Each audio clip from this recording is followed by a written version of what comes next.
Every morning, the countdown begins for the markets with meticulous research and analysis designed to help you capitalize on the trading day. Beaming live from the CNBC-TV18 Motilal Oswal studio.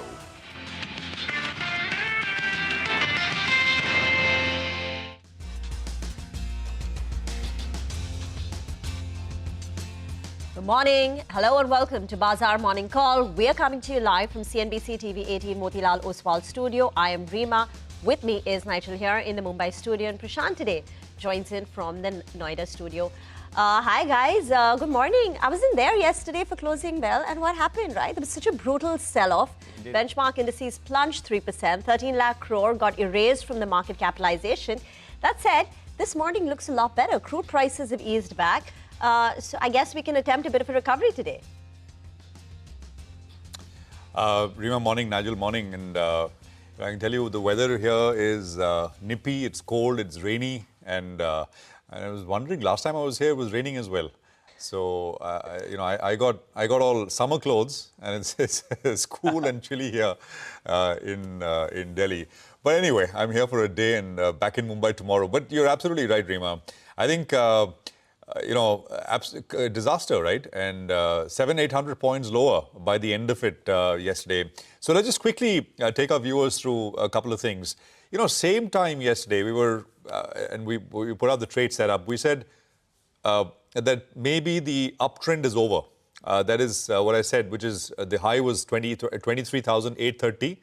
We hit 23,830, but could not close above it. News flow was bad. It looked like a quick 900-point rally, and then it was over. I didn't think that we'd get a 700-800 point sell-off from yesterday. And I think that is what we got. The situation this morning is a little better, as you say, right? So prices, imagine waking up this morning to $119 in oil. It would have been bad. It's not. We are at $106, $105, $106 odd.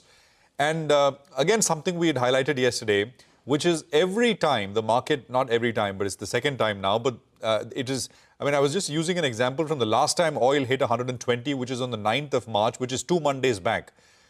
Comments start to come in, which is comments which generally point in the direction of de-escalation. So oil was at 119 last evening, and statement started. This time, it was Israeli Prime Minister Benjamin Netanyahu essentially saying that, they've taken out Iran's capability to enrich uranium, and there is no possibility to produce missiles anymore. Now, the market latched onto it, and it basically is hoping that this means that they've met their objectives, or at least, bulk of the objectives have been met, and this means that the conflict will wind down quicker. There was also another statement. This is from NATO Secretary General Mark Rutte, who essentially said that NATO members are jointly discussing the best approach to restore the Strait of Hormuz route. Now, remember, most countries have said no to President Trump's appeal to help with the strait.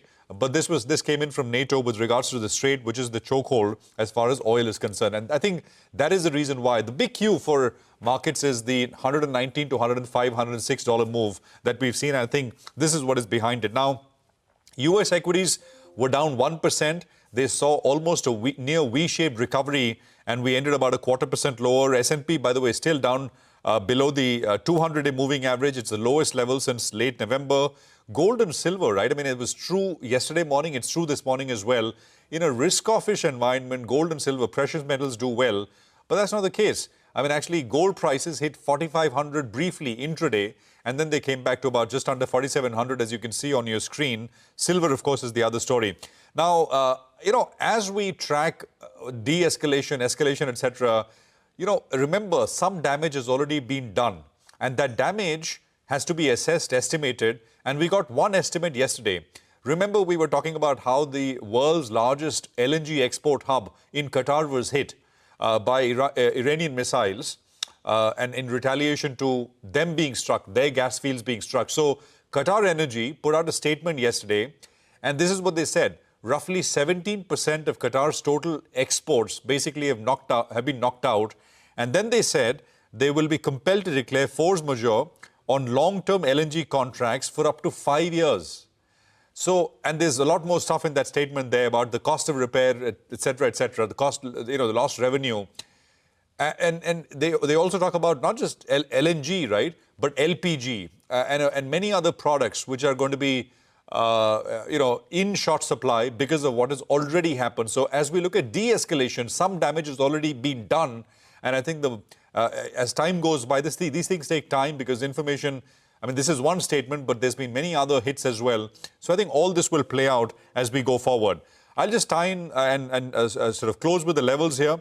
We yesterday could not get past the swing high of 23,830, the day before yesterday, that is.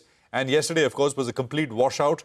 But we also, there's a swing low, right? The recent low is 22,955. So two ways to look at this. If this market's got to go even lower, it's got to make lower low. It's got to trade under 22,955 consistently. If it does not, I mean, I would imagine that we kind of, begin one more journey slightly upwards, a little bit of bounce there.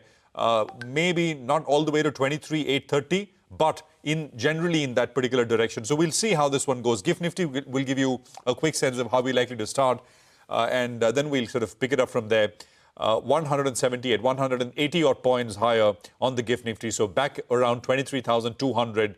But that range, 22,950 to about 23,830, I mean, it's about 1,000 points, and that's where we find ourselves at. Well, futures and options and the data and the positioning. Nigel, take it away. Well, that's right, Prashant. The GIFT Nifty suggesting a big gap up. I'll tell you what, we had a flattish opening. It would have been easier to analyze today's day. However, the hope is after the kind of sell-off that we saw yesterday, we'll see some kind of a bounce back in today's trading session. And hopefully, maybe in fact we go home with as much gains that we start off with. Because intraday, there'll be some volatility, there'll be an intraday dip, and hopefully that gets bought into and holds on to. And the hope is coming from the fact that Mr. Netanyahu said that the war against Iran could end a lot faster than people think. So that's one positive. Another positive is the dollar index as well as Brent crude prices. They're softer in comparison to where we left off yesterday. So dollar index has cooled off. Brent crude prices as well has cooled off. Though at around $105 per barrel, it's much higher than our comfort level. So you need to keep that in mind. However, we are better off on both these two parameters from where we left off yesterday. The problem is the FI selling. Yesterday, it outweighed the DI buying, and the institutional net sell number was close to 3,700 crores. I'll tell you what, that's the highest we have seen the last couple of months. Which number? This number, the 3,700 crores or thereabouts. Because all of this month, yes, the FIs were selling, but the DIs were able to combat that. Yesterday, there was a bank holiday as well, and maybe domestic participation was relatively lower, and that's why we had such a large number. So you don't want this number, the net institutional number, to be a few thousand crores or thereabouts. What about the FI positioning in the F&O market? Well, it's fairly cautious. In yesterday's trade, they added some short positioning on index futures. The shorts continue to remain at around 86% or thereabouts. On stock futures as well, they added some shorts. While on the option side, they went ahead and they wrote some calls aggressively. So they added shorts on stock futures, and also they wrote calls in yesterday's trading session. The PCR, well, that's holding at around 0.91 or thereabouts, and there was action on both call as well as put side. And if you had to pull up two strikes, 23,300 call, 23,000 put. Both of them were fairly active in yesterday's trading session. And just looking at these strikes and looking at the premium out there, it brings us to the levels. So since you're seeing some kind of action at around the 23,300 call, with the premium ballpark around 150 rupees or thereabouts, that's the first resistance mark that you're looking at. Going by the options data, since there was writing being seen at around the 23,000 put, well, this level is important. You don't want this 22,700 mark to get broken on the downside. And, there is optimism, at least that Liberation Day low of around 21,700, which was in April 2025. That's going to get protected. That's an extremely strong support. And the hope is that we don't have to visit this mark. So first level of support there. And then, in fact, maybe it opens up that passage to lower levels. The sector to track today and could outperform is the IT sector. Remember, overnight, you had Accenture that have gone ahead and upgraded the lower end of their organic growth guidance for FY26. The rupee as well should show some weakness to kickstart trade. So I think the tech index, it's actually been a relative outperformer in this month so far. We'll keep an eye out on that one. That will have to hold one end up. And the onus on Reliance Industries, that's moved up. The Nifty Bank has moved into a bit of a tizzy. So Reliance Industries, that could be the stock to track. It's very close to its 20 DMA, which comes in at around that 1,400 odd mark. And then you have the 200 DMA at around 1,450. So I'll keep an eye out on this one. Hopefully, we get into this weekend with some optimism and some green. Thank you very much for that. Accenture share price was up over 4%. After reporting their numbers. But let's get to the equity calls then. It's Lawrence Belanco of CLSA who says that technical conditions across global markets are deteriorating. with the weight of evidence increasingly favoring further downside and the risk of a near-term flush-out event rising. He says both the S&P 500 and the Nasdaq E-mini futures are threatening pivotal support at their respective 200-day moving average and the November 2025 lows. A decisive break below this zone would confirm a 5-month topping out pattern in both indices, adding to the pressure. The US 2-year yield has confirmed a base breakout, driving flattening of the US yield curve. In commodities, he says soft commodities are breaking out, while copper and gold have further slipped below their 50-day moving average, signaling a shift towards corrective consolidation. All right, moving on now. Markets across the globe are attempting a comeback. Even the gift Nifty, the implied open, is up 170 odd points. And the reason for that is comments coming in from Israel's Prime Minister, who suggested that the conflict may not drag on much longer. It's helping calm nerves. So just listen in to some comments that we got from Benjamin Netanyahu. He also went on to say that Israel acted alone in regards to the attack on Iranian gas field. Listen in. I'll say two things. Fact number one, Israel acted alone against the Slawiya gas compound. Fact number two, President Trump asked us to hold off on future attacks, and we're holding out. I want to close these opening remarks with one other fake news, and that is that Israel somehow dragged the U.S. into a conflict with Iran.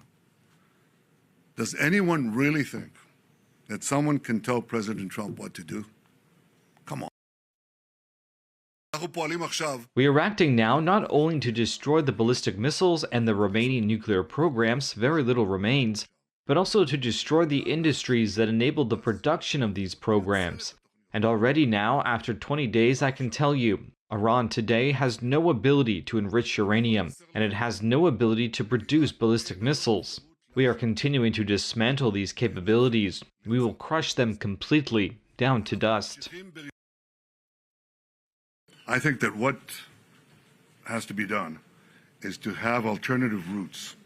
Instead of going through the choke points of the Hormuz Straits and the Bab el-Mandeb Straits, in order to have the flow of oil, just have oil pipelines, gas pipelines, going west through the Arabian Peninsula, right up to Israel, right up to our Mediterranean ports, and you've just done away with the choke points forever.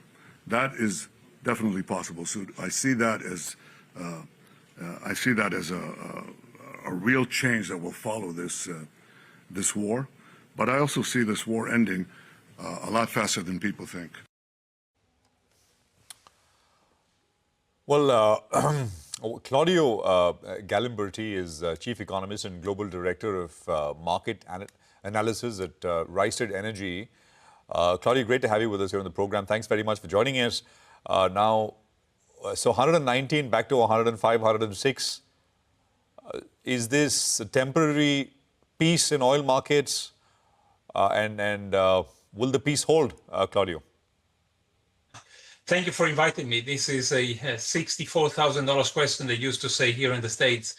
We really don't know. This is still the fog of war. But of course, what we heard from the president of Israel is that if we are to believe his words, then if we are close to the end of this conflict, then yes, then we can probably be happy with this outcome, and prices will gradually come down.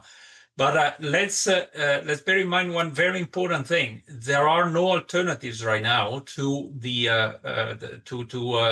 Strait of Hormuz or the Gulf of Aden. So these are two routes that you need to go through. There's only some partial ways to bypass them, and that's the reason why the market has been so dislocated for the past 3 weeks. So there is still a lot of work that needs to be done, even if the war was to end tomorrow. Claudio, that point is taken, right? The war, it depends on how long the war drags on, for how long the Strait of Hormuz is shut. But the other part is the damage that's already taken place to some infrastructure. Right. Now, the Qatar Energy CEO told Reuters yesterday that it will take 3 to 5 years to repair the damaged facilities. So even if the hostilities end today or end tomorrow, what is your assessment for the loss in gas or a loss in terms of, the overall LNG, LPG, because the facilities have been damaged and it takes time to get them back on stream in full capacity. Correct. That's absolutely correct. So there has been, first of all, a lot of production shut in already, right? When it comes to oil, 8.5, 8.6 million barrels per day have shut in. To bring them back is going to take weeks. In some cases, it's going to take months. But most of the oil and gas facility, with the big exception for Ras Laffan in Qatar, have not been damaged. Therefore, they will be brought back online in a matter of weeks. So it very much depends for how long they're going to be shut in. So if they are shut in for 2 or 3 months, it's probably going to take 2 to 3 months to bring them back to the pre-war level. When it comes to LNG, Qatar, 17% of their capacity has been bombed. Which means that we are talking about something like 12 million tons that are not hitting the market in the next 3 to 5 years. So the LNG market, which was supposed to be in oversupply starting from next year, is probably going to be in oversupply. It's going to be in a deficit, at least in the short to medium term. So this is a very important structural shift. Let's also not forget one important thing. The port of Yanbu in the Red Sea saw a huge loadings for the past 2 weeks because Saudi Arabia was redirecting its productions on the east to west pipeline, which ends at the port of Yanbu. We didn't see much activity since yesterday, and the reason is that Iran had threatened to retaliate against of course, the bombing of South Pars.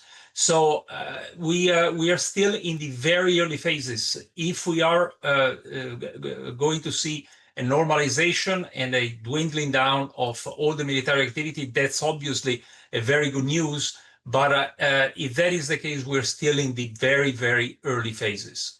All right. Hi, Claudio. Good to hear your thoughts. Claudio, our Indian audience would like to know what kind of levels are you working with the case analysis on Brent crude prices. Could you give us a broad range you're looking at? The hope is we don't get past the recent peak of around $120 per barrel mark. What's your take?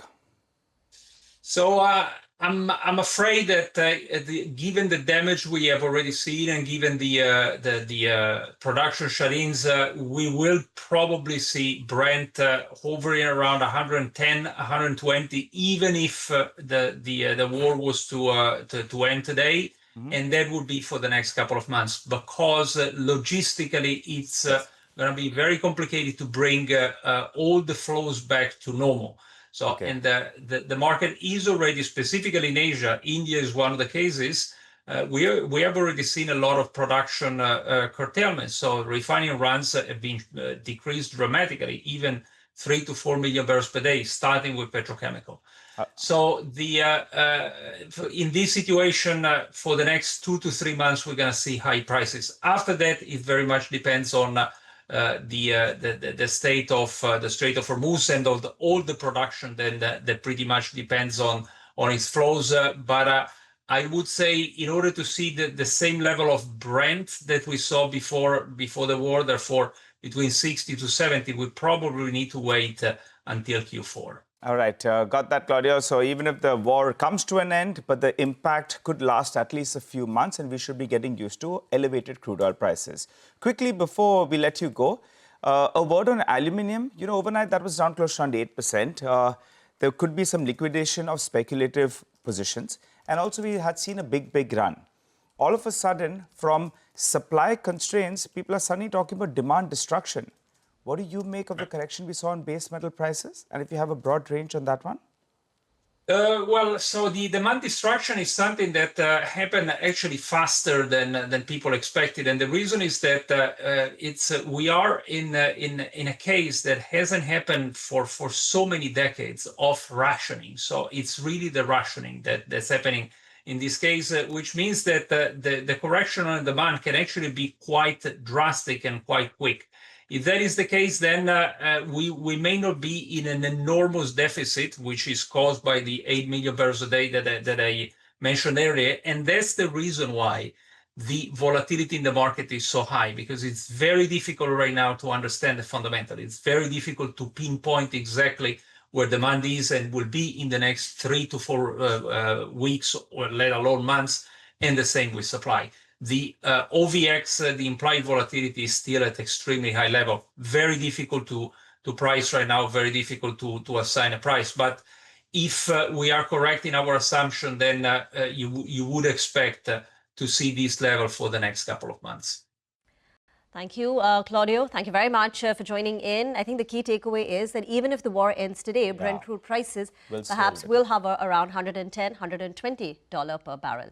Let's tell our viewers then the interactions that we've lined up on the show today. So first up, 8:35, JM Financial's Ajit Kumar will put the spotlight on HDFC banks and the rout that we had in HDFC Bank in particular. 9 a.m., Jayesh Mehta of DSP Finance will discuss the recent trends in Forex. 9:20, Trideep Bhattacharya of Edelweiss AMC will be the market master for the day. 9:35, we will discuss the impact of gas supply disruption on the forging space. So we have the management of Ramakrishna Forging and ML Forging joining us. Following that, the management of MedPlus will be chatting with us at 9:45. We'll get talking about the FY27 outlook. Towards the end of the show, we'll bring you a discussion around the second order impact of the West Asia war on the realty space. So stay tuned for that discussion. Time to slip into a quick break. We've got a lot of stock-specific action track for you. We get to that in just a bit in our special Top 10 segment. But let me run you through the list. The ones that will be reacting favorably to news flow will be Samadana Motherson, JSW Cement, Electro Steel Casting, and IG stocks. On the flip side, we'll have Vedanta that could be under some pressure, Hindustan Zinc, Nalco, Muthoot Finance, Manappuram, as well as CSB Bank. They could be under pressure because of the correction we've seen in industrial and precious metals. Take that break, come back, we get into further detail on all of these names. Stay tuned.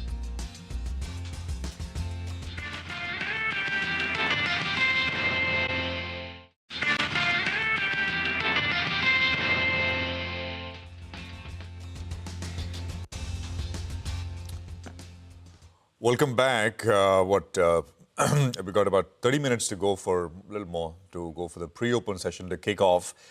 Let's dive into the stocks that you sort of need to keep on your radar as we open up.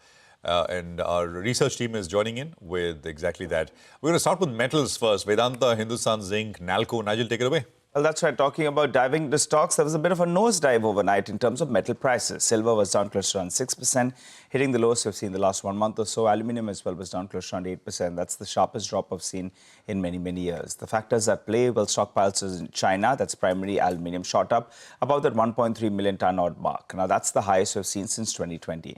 So till now, everyone was focused that supply will be going out of the system. However, now the fear is regarding the economic impact of the war in Iran and what kind of demand destruction can we see.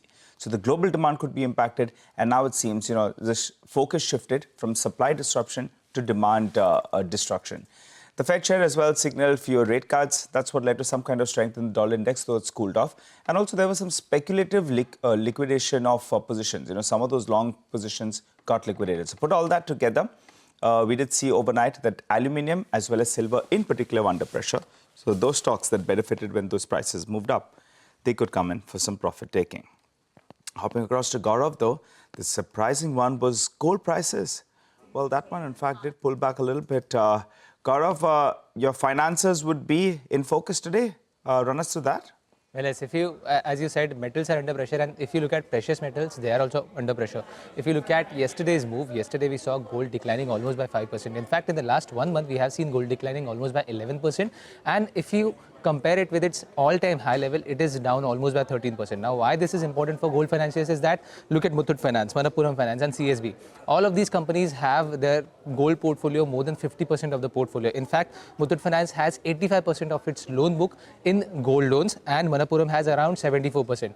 Now, why this can be a concern is that if you look at the tonnage growth, for the last few quarters, we have seen these players actually growing their AUM more than industry and at a very fast pace. But if you look at the tonnage growth, at least for the third quarter, we saw Muthoot Finance actually reported negative increase, actually a decline in the tonnage growth. Manappuram, they reported around 3% growth, while CSB reported flat in terms of tonnages for sequential basis in terms of gold.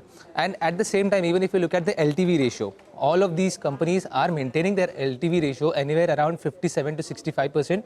Although the regulatory guidance is around 75%, but given that there is a decline in the price of gold, LTV ratio is also likely to go up. Second is that there are concerns around tonnage growth, which can actually cause some harm to these stocks and can act as a headwind. Now, there will be stock-specific tailwinds as well, but for now, gold prices can actually put some pressure on these gold financiers specifically. Thank you very much for that. I'll watch for the IT stocks because Accenture came out with their Q2 FY26 numbers, and post that, Accenture's share price gained about 4.3%. Now, Q2 numbers were ahead of estimates. Top-line growth, $18 billion. The company saw record new bookings of $22.1 billion, a gain of 6% year-on-year. In terms of the FY26 guidance, in constant currency, the earlier guidance was 3 to 6%. It now stands at 4 to 6%. But this, excludes a 1% hit to the US federal business, which is why you will see some reports talking about, a 1% lower kind of a guidance, a 3 to 5%. On outlook, particularly on AI, the company says that AI is helping the company win market share and create new growth opportunities. But the brokerage verdict on the impact on Indian IT is mixed. Nuvama says numbers are a minor incremental positive for Indian IT. Motilal Oswal says it's a neutral read-through. They say that the client budgets for 2026 are likely to remain unchanged. HSBC say the results offer limited support to revive the broader IT sentiment, though the 4 to 5% appreciation in the rupee supports earnings, and valuations today are close to trough levels. So steady set of numbers from Accenture, more positive than negative, but the stocks have gotten battered out of shape, and if there is a rebound that takes place in the market, I suspect IT will be resilient. So going to go with grain for that. But moving on now to Riyash, who's joining in with some other stocks that are in the news today. Well, good morning. Let's start off with Samvardhana Motherson first. They have inked a $10 million JV with Hellman Worldwide Logistics, which is a leading German third-party and fourth-party logistics player. Now, the JV will be operational in Dubai to offer supply chain solutions to its clients, and this will be incorporated in a ratio of 51 to 49, with 51% being with Samvardhana Motherson. Apart from this, JSW Cement will also be in focus today. They have commissioned a greenfield integrated cement plant in Rajasthan. They have a capacity of 2.5 MTPA for the cement grinding unit of this facility and 3.3 MTPA for the clinkerization unit, and additionally 1 MTPA of cement grinding unit is under construction at the site at this moment. Keep an eye on electro-steel castings today as well. The promoter entity has bought roughly 3.3% stake in the company for 144 crore rupees via an open market purchase on the 18th of March. So positive news flow for all of these stocks, expected to open in the green today. All right, thanks very much for that. That's Ria with some stocks with news flow. Well, let's just go back to commodities, right? And there's a lot happening. Nigel talked to us about metals, but there's oil, and Manisha is joining in with what's top of mind for her. Manisha, morning. Morning, and thank you for that, Prashant. Well, I'll start with the crude oil prices. We have seen $120 in the overnight markets yet again in a matter of 1 month. It has now declined to 105, but when you look at the Middle East oil premiums, they are trading at a record, and that does impact Indian oil basket as well. Well, a couple of statements, one from U.S. suggesting that there's going to be no ground troop and that the U.S. is looking to remove sanctions on Iran oil is what has led to a bit of an easing into the market. And then we've been talking about the Israel talking about refraining attacks on Iran energy facilities. While the crude oil prices seem to be stabilizing in the Asian markets right now, it is the coal prices that you should look at. That is trading at November 2024 highs. This is after Indonesia says that they will prioritize their domestic markets. Remember, Indonesia is the largest exporter of coal, which is power generation coal, and they account for 50% of global supplies as well. A quick one on the metals as well. Aluminum is declined quite sharply. It's trading at a 3-month lows now. Zinc at a 2-month lows. You have copper prices trading at a 3-month lows as well. It has to do with the dollar index strength, weak Chinese demand, hiking inventories, inflation concerns, all of that bothering that space. And so is the case with silver as well. 10% of decline in the overnight markets. Well, for silver, we are off by 35% from its record highs that we saw in the month of January. Thank you. Manisha, that's the big story, the cool-off that we've seen in crude prices and many other commodities. We will slip into a break. On the other side, JM Financial's Ajit Kumar will be joining in to put the spotlight on banks. We'll also connect with Siddharth Khemka of Motilal Oswal Financial Services for some fundamental stock talk.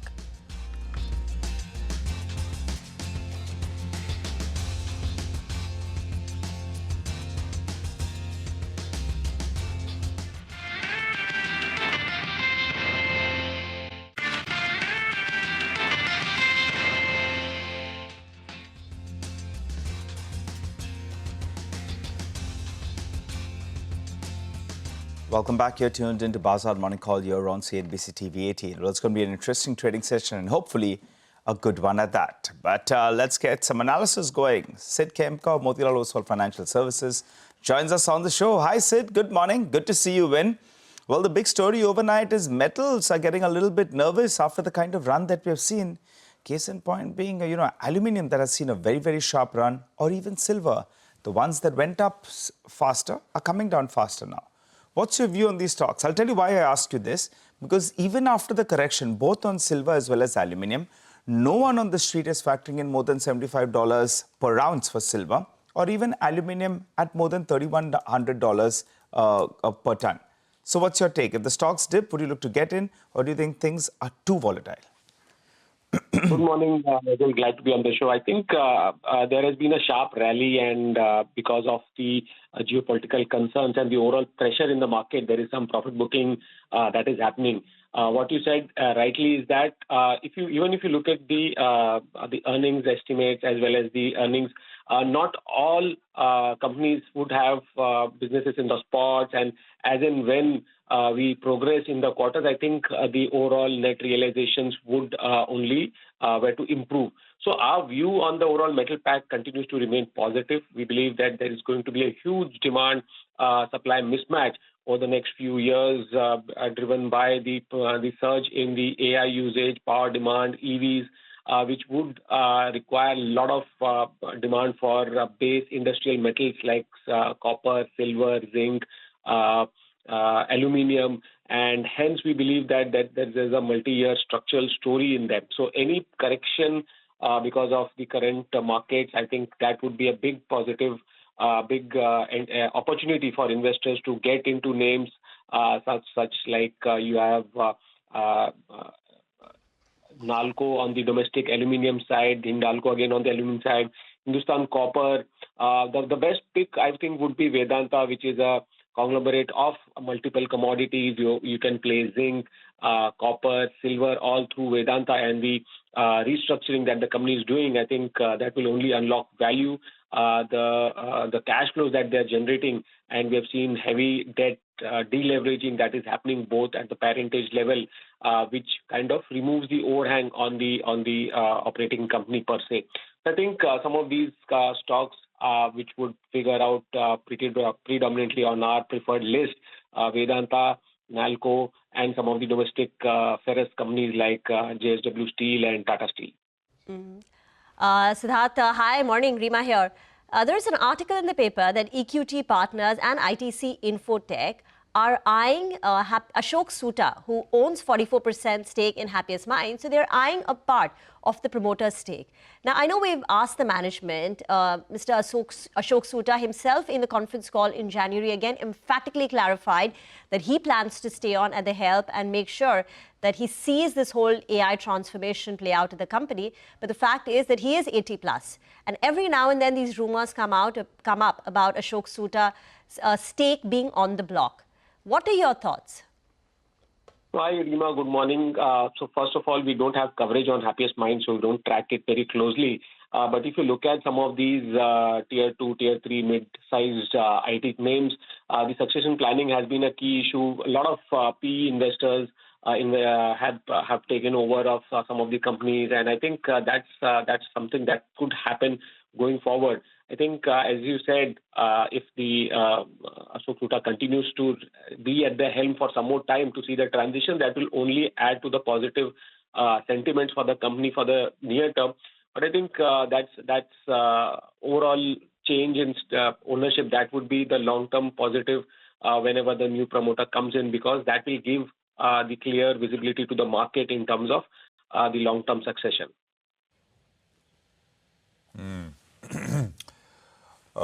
Got that. Sid, hi, morning. Good to see you. HDFC Bank was the big story when we started out yesterday, right? Started with in the pre-open 10% lower. By close, I think was down about 4%. And it became increasingly clear as the day went on with that analyst call. And of course, we had the opportunity to speak with Mr. Jagdishan.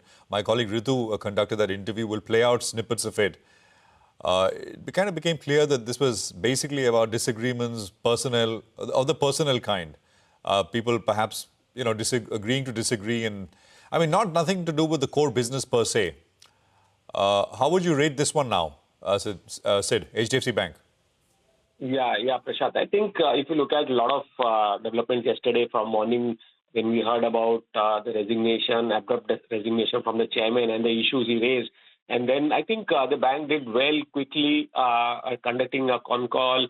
I think appointment of KK Mistry for the interim, that assuages a lot of concern.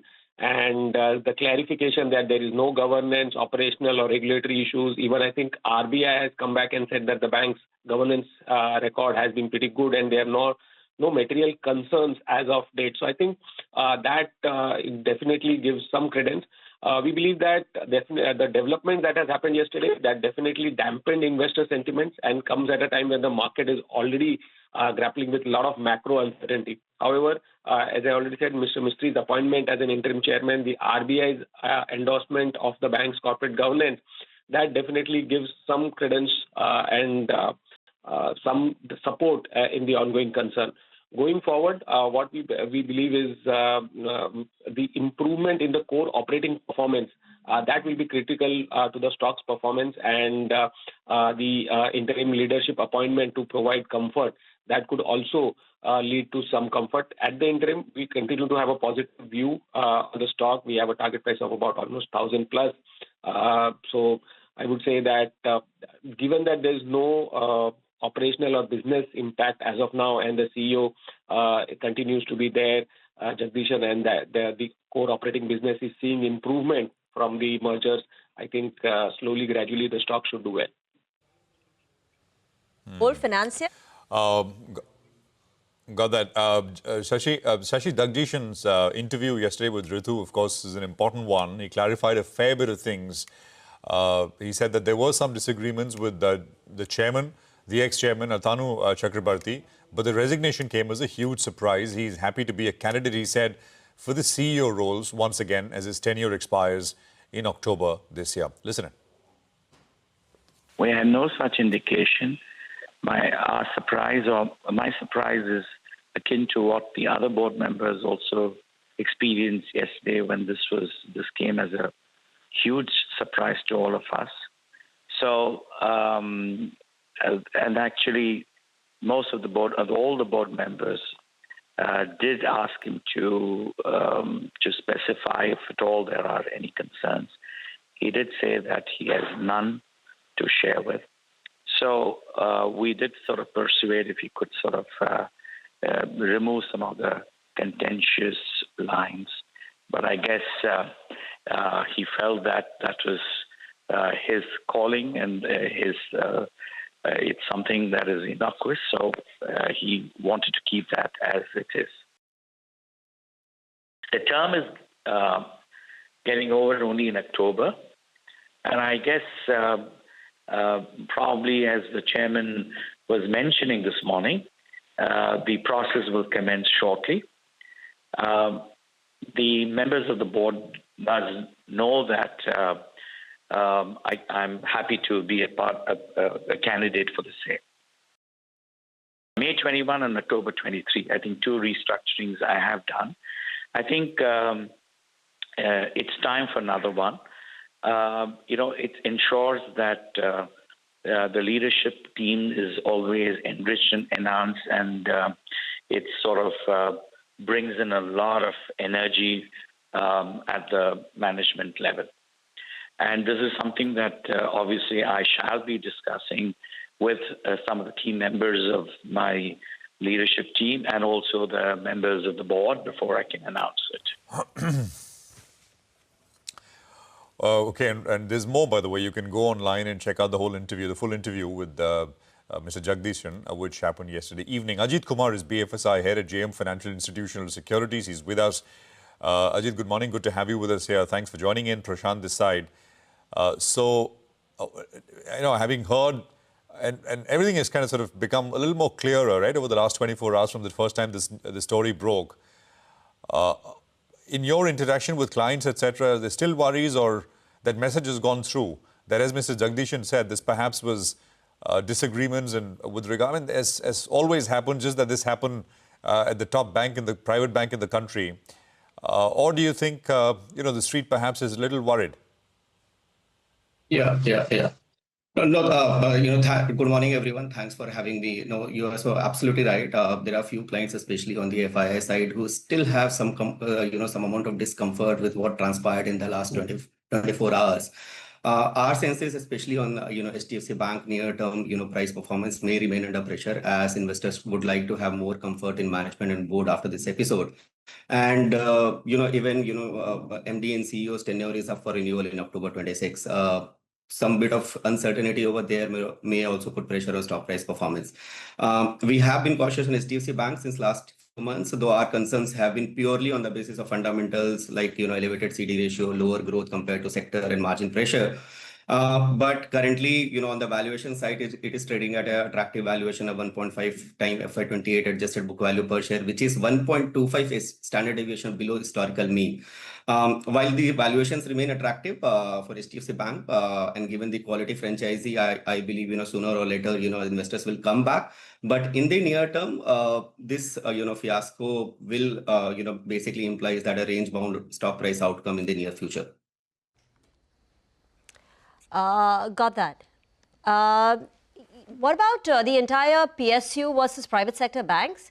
Now, PSUs have done very well, but do you think can they continue to outperform private sector banks, or it's time now to look at the entire basket? There's HDFC Bank, but there's also ICICI, Kotak, Axis. Yeah. No, so in lending financials, which includes private banks, PSUs, and NBFCs, we find deep value in large private sector banks after the recent correction, as valuation has become quite attractive.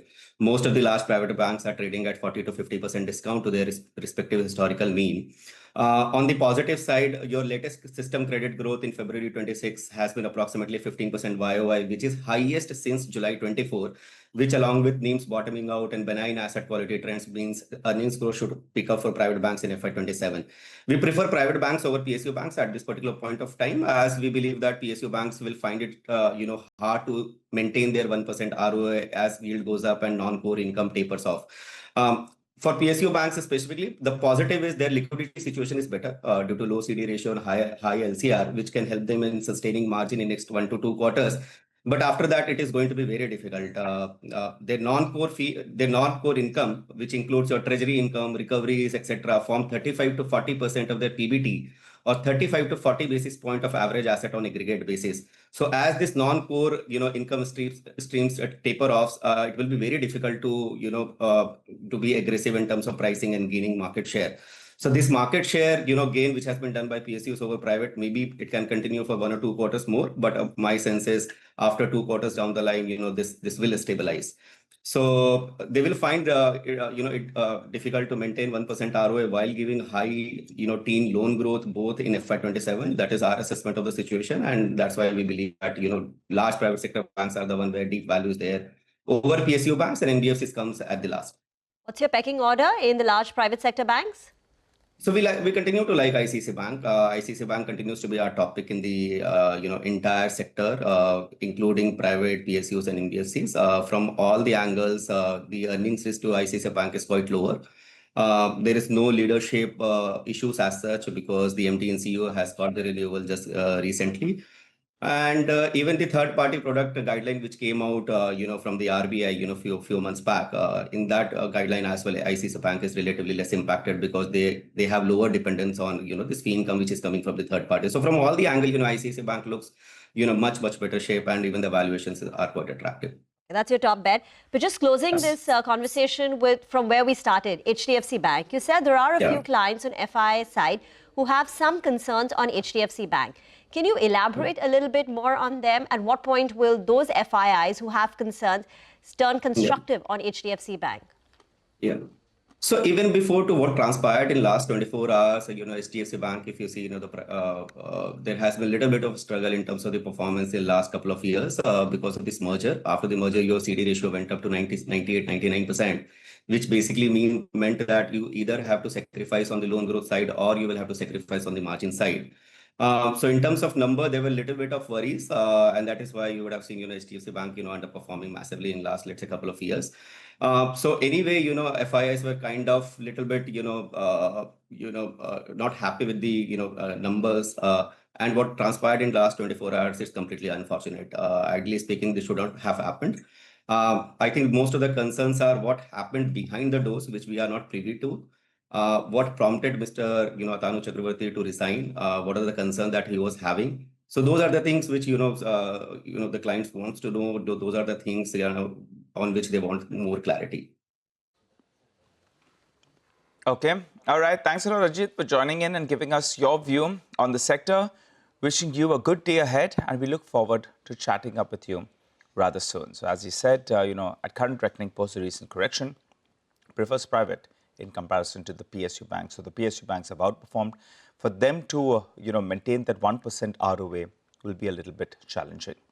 Well, time to slip in a short break. You come back, we'll focus on some volume buzzers. We'll also connect with our technical experts. Stay tuned.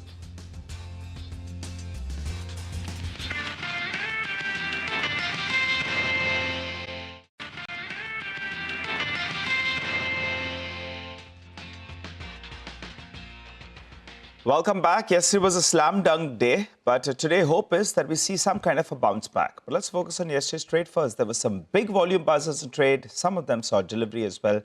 Hormuz joins us as always to break it down for us. Hormuz?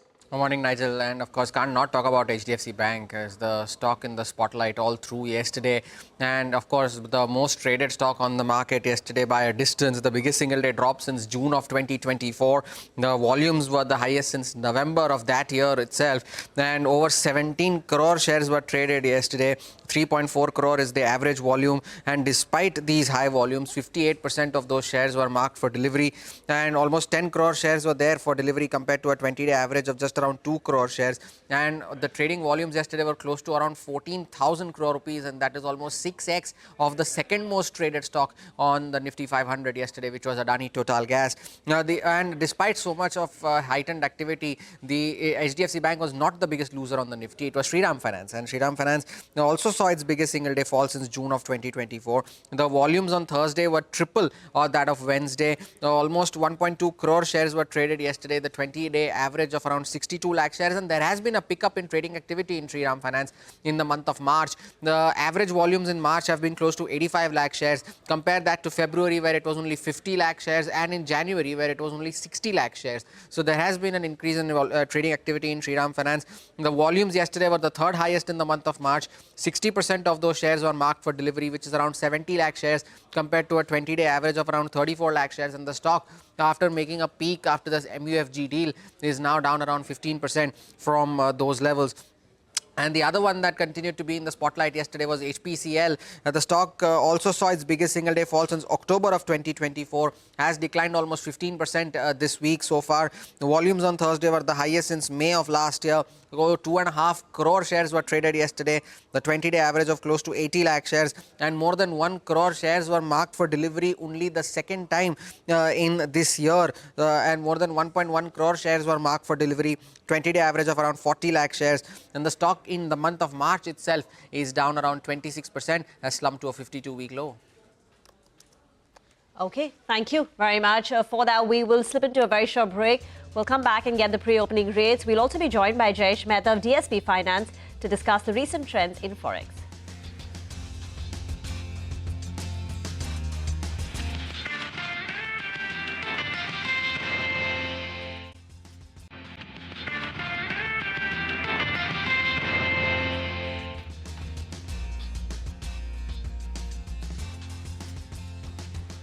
Welcome back. In a few minutes, we'll be getting the pre-opened rates, and we're hoping for a better session. But let's get a couple of individual stock queries out of the way before we let Sid go. Sid, tell us about the EMS companies. Some of them, like say a PG Electroplast, they announced a part shutdown. But some of them are also working on alternatives. It could come at a higher cost, but it at least helped them restart the plants. Any view on these EMS companies? They were the toast. People really loved these stocks 2 years ago. And then they got smashed out of shape. What's your take? Yeah, I think, Nigel, I think there's multiple factors that came in play, and to top it all, the fuel availability that is kind of playing the spoil sport for the EMS companies in the recent past. I think the slowdown in growth, that has been a big factor for some of these companies like Keynes, Dixon and PG Electroplast, but some of the other ones have been reporting strong growth, particularly if you look at a Sirma, SGS or an Amber. And we believe that the current correction is a good opportunity for people looking into these quality names more from a long-term perspective, where the growth continues to remain strong and valuations have come down. And I think the temporary disruption can only give us an opportunity to add to some of these structural themes. Say, for example, Sirma, we've seen that is benefiting from a structural shift in business mix towards high margin segments such as automotive, industrial, railways, alongside the rising exports contribution.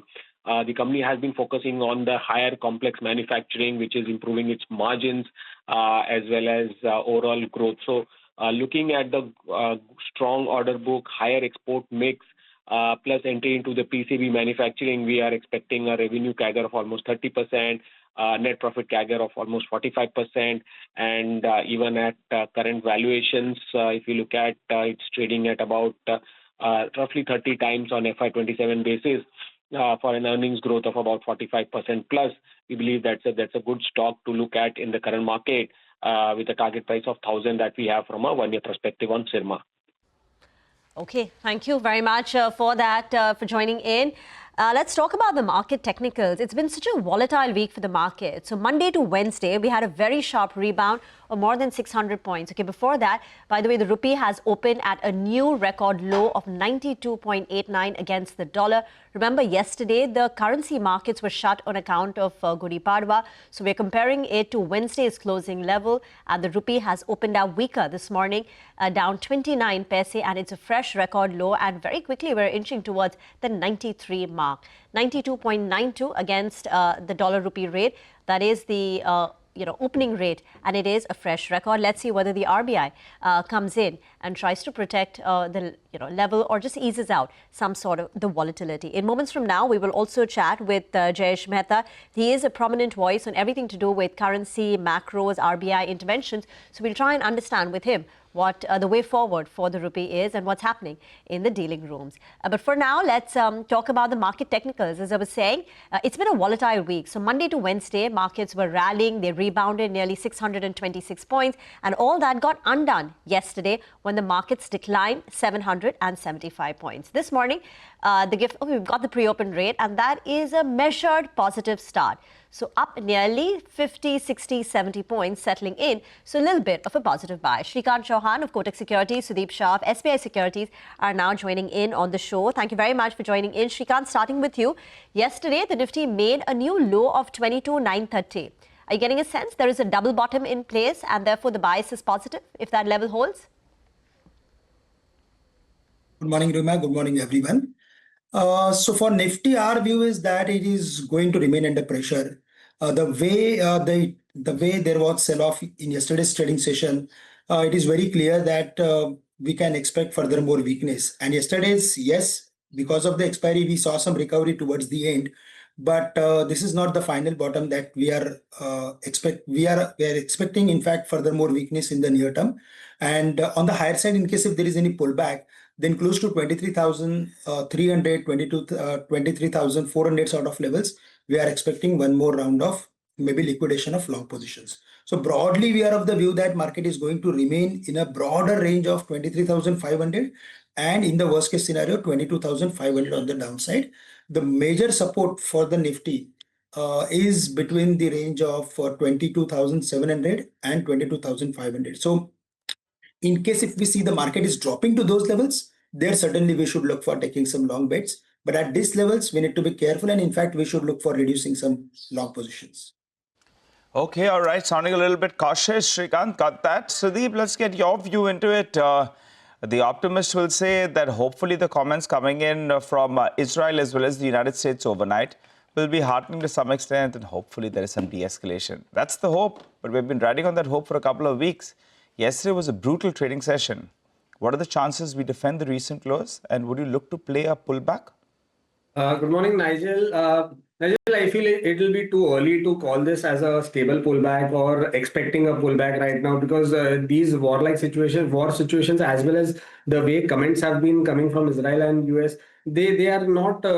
It's just too volatile, and a lot of things are happening too fast on both sides.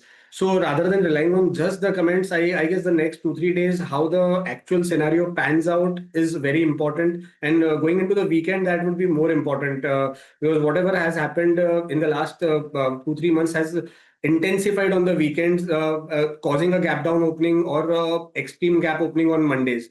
So my sense is that it will be better to go light. 23,300, 23,350 will be that stiff resistance, and I agree with Shrikant that yes, that zone will be a very important resistance, and unless and until that is crossed and indices give a close above that, aggressive long positions or those kind of long bets should be avoided as of now. 22,700, 22,750 for me is an important support.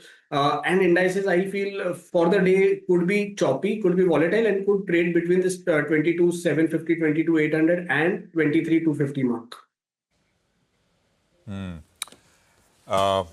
Okay, got it. I mean, I think 100 points higher, right, is where we are finally settling in at the end of the pre-open. Not the end. I mean, I think 2 minutes more to go for the pre-open to end.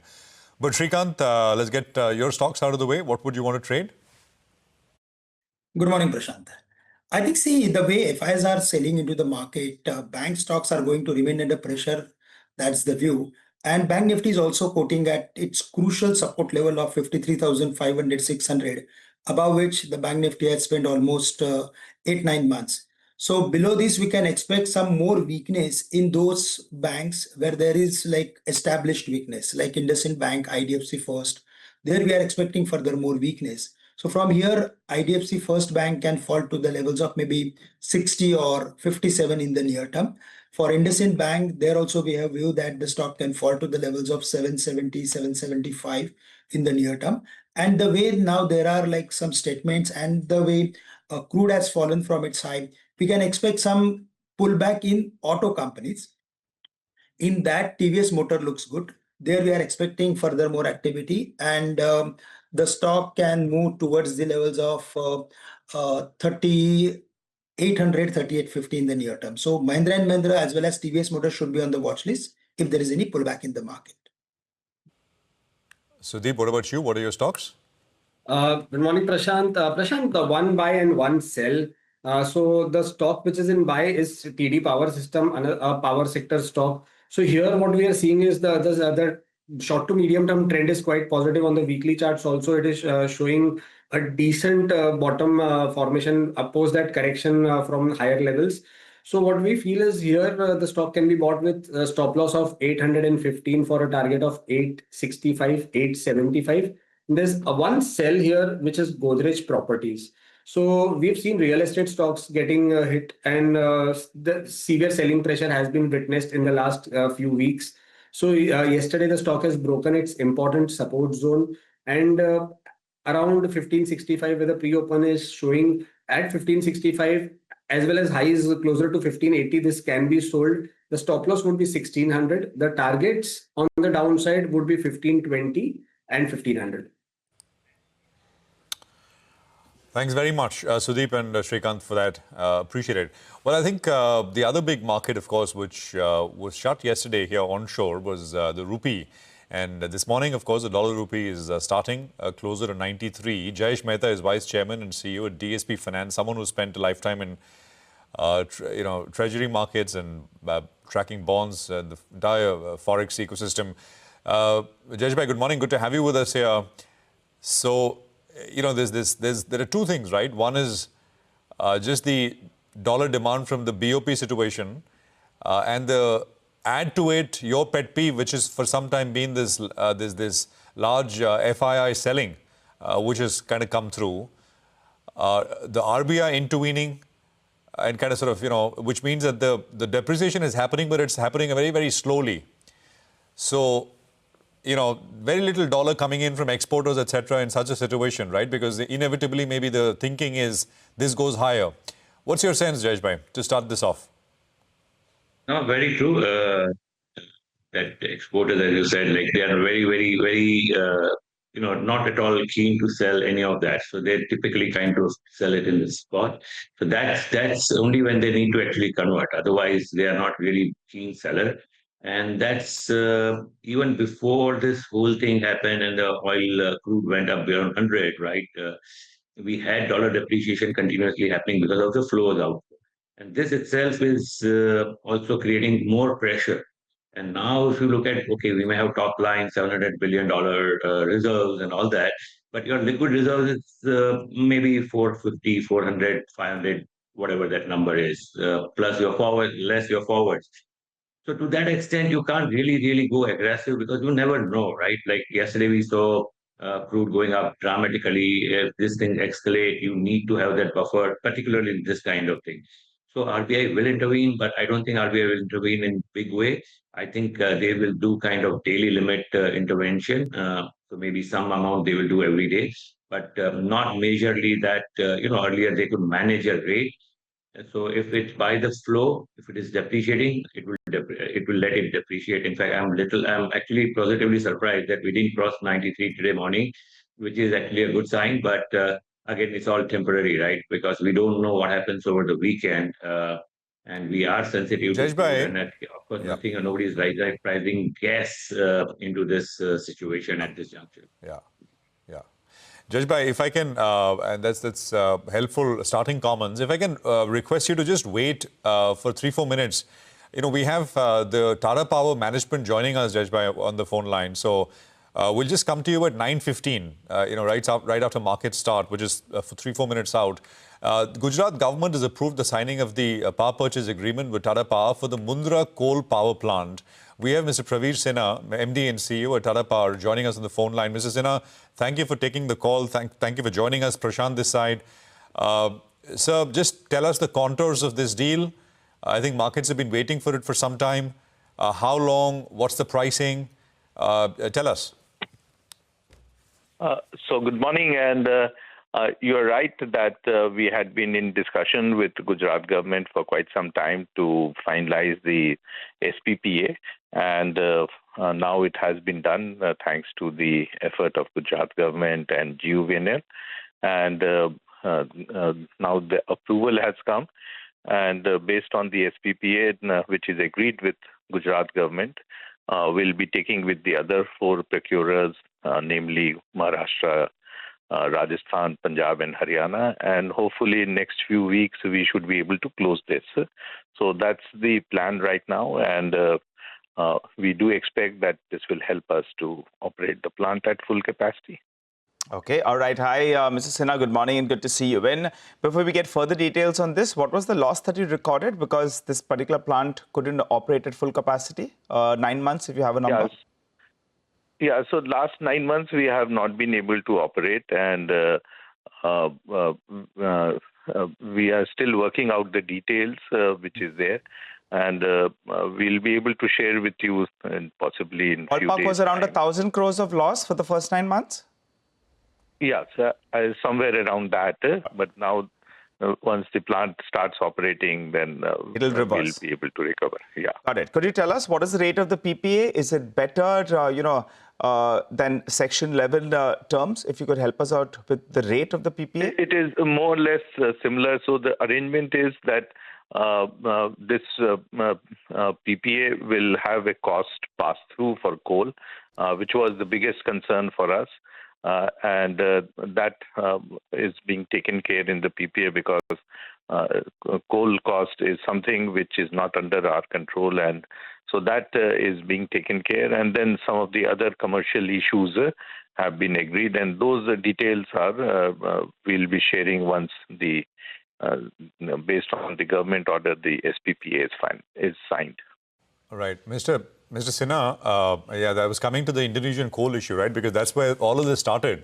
And we have this example of this sharp oil spike in front of us now, unanticipated, out of the blue. So things happen. So agreements have to account for it. So what does the agreement really now say? You're saying it's accounting for that, but it's accounting what exactly is?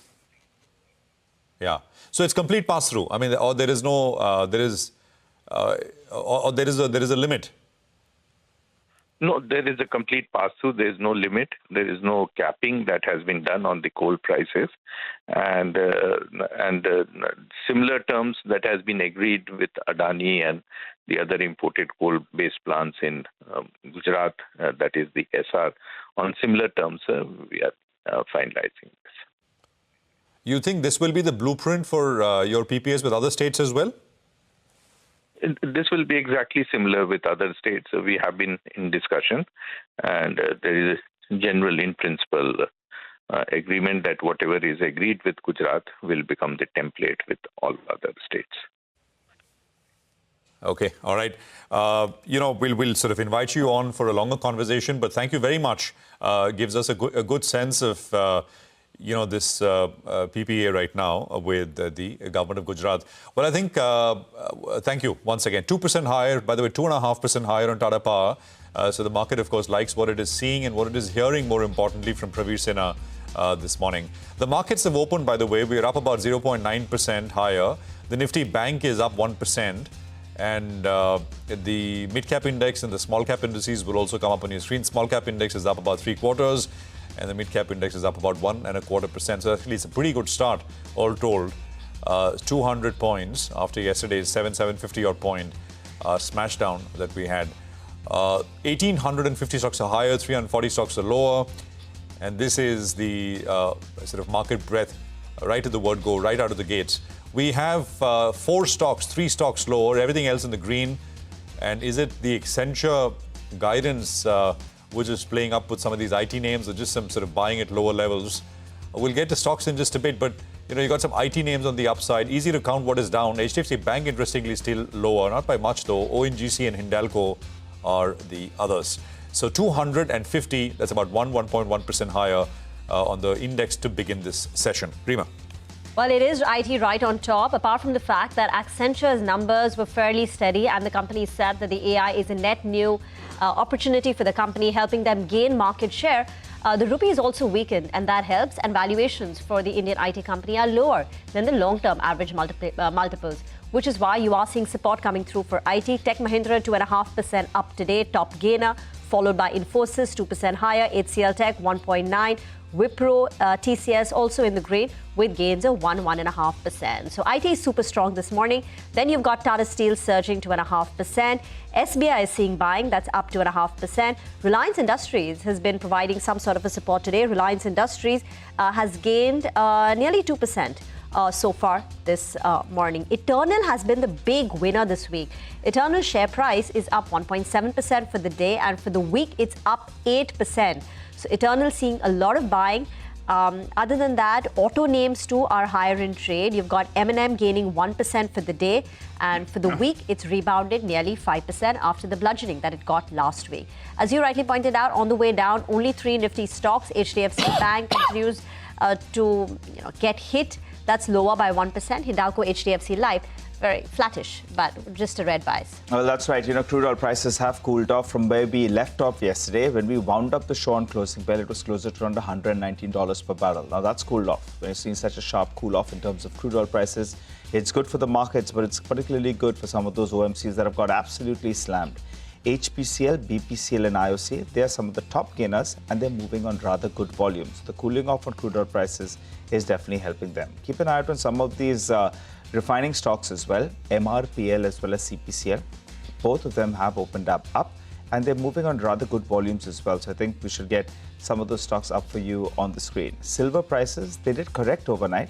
But I think, some of these ETFs, silver ETFs are already factored in this week news. So that's why you're having actually Tata Silver ETF, Nippon India Silver ETF. Both of them are trading higher in today's trading session. So good going on both those names. And a quick couple of other names. You have Reliance Indus Infra. Volumes normally not very, very high, but that one has spiked up in trade today.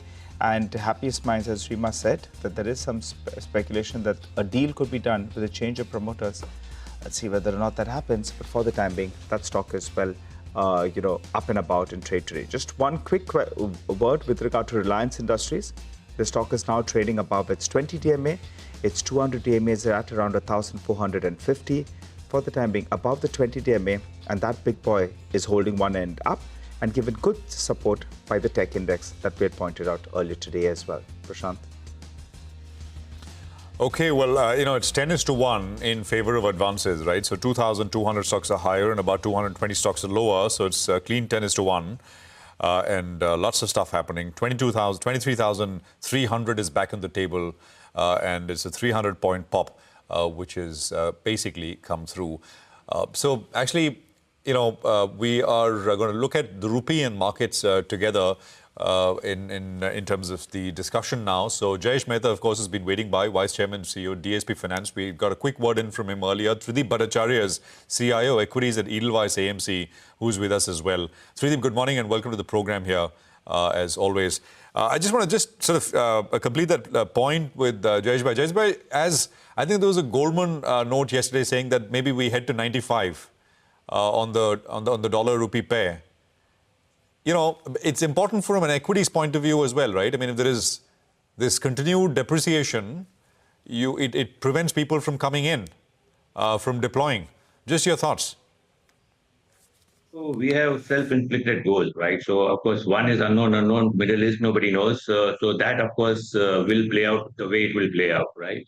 But two things, I've been very vocal about the arbitrage and that, right? And in fact, we are enhancing that by, today there was a news that we will allow net settlements for FPI that will actually get more arbitrage flows, and they have much better algos to be better than making more money and outflow of the flows, right? So that's something one has to look for it. And yesterday we had this HDFC Bank, which was not required, but of course that also does create. And in this scenario, when you have unknown of Middle East, why would somebody sitting 50,000 feet away will take a bold call about India, or why would he care about it, right? So I think while external factor, we don't have much control, though the government is doing a pretty good job with diplomatic relationship. But from a market side, we need to do a little bit more for the market, and that will really help the currency. I don't really believe that is the currency which is not allowing people to come through. I would say currency is actually following the equity market, right? If the equity market outflows continue, it will gradually keep on declining. So that's something we need to stop. We need to look into it in much detail. That's what I feel. Yeah, absolutely. Trideep, your thoughts? I mean, it's been whipsawing up and down, right? I mean, let's talk about the market now at about 22,300, 2200 now, actually coming off a little bit. Where are you at in terms of how you're thinking about this now? Well, I must admit we are incrementally constructive on the markets. We think that while, of course, in the near term, the war, the way it is impacting some of the key macro variables like oil, like currency, and the gas supply. But I think historically, if you look at last 50 years data, usually these things tend to find a way into share prices long before they find into earnings. In other words, markets kind of reflect a good bit of this fear already. So we think from a market standpoint, given where valuations are, given where stocks are, incrementally speaking, in 3-6 months' time, I think we would probably be kind of higher from where we are overall.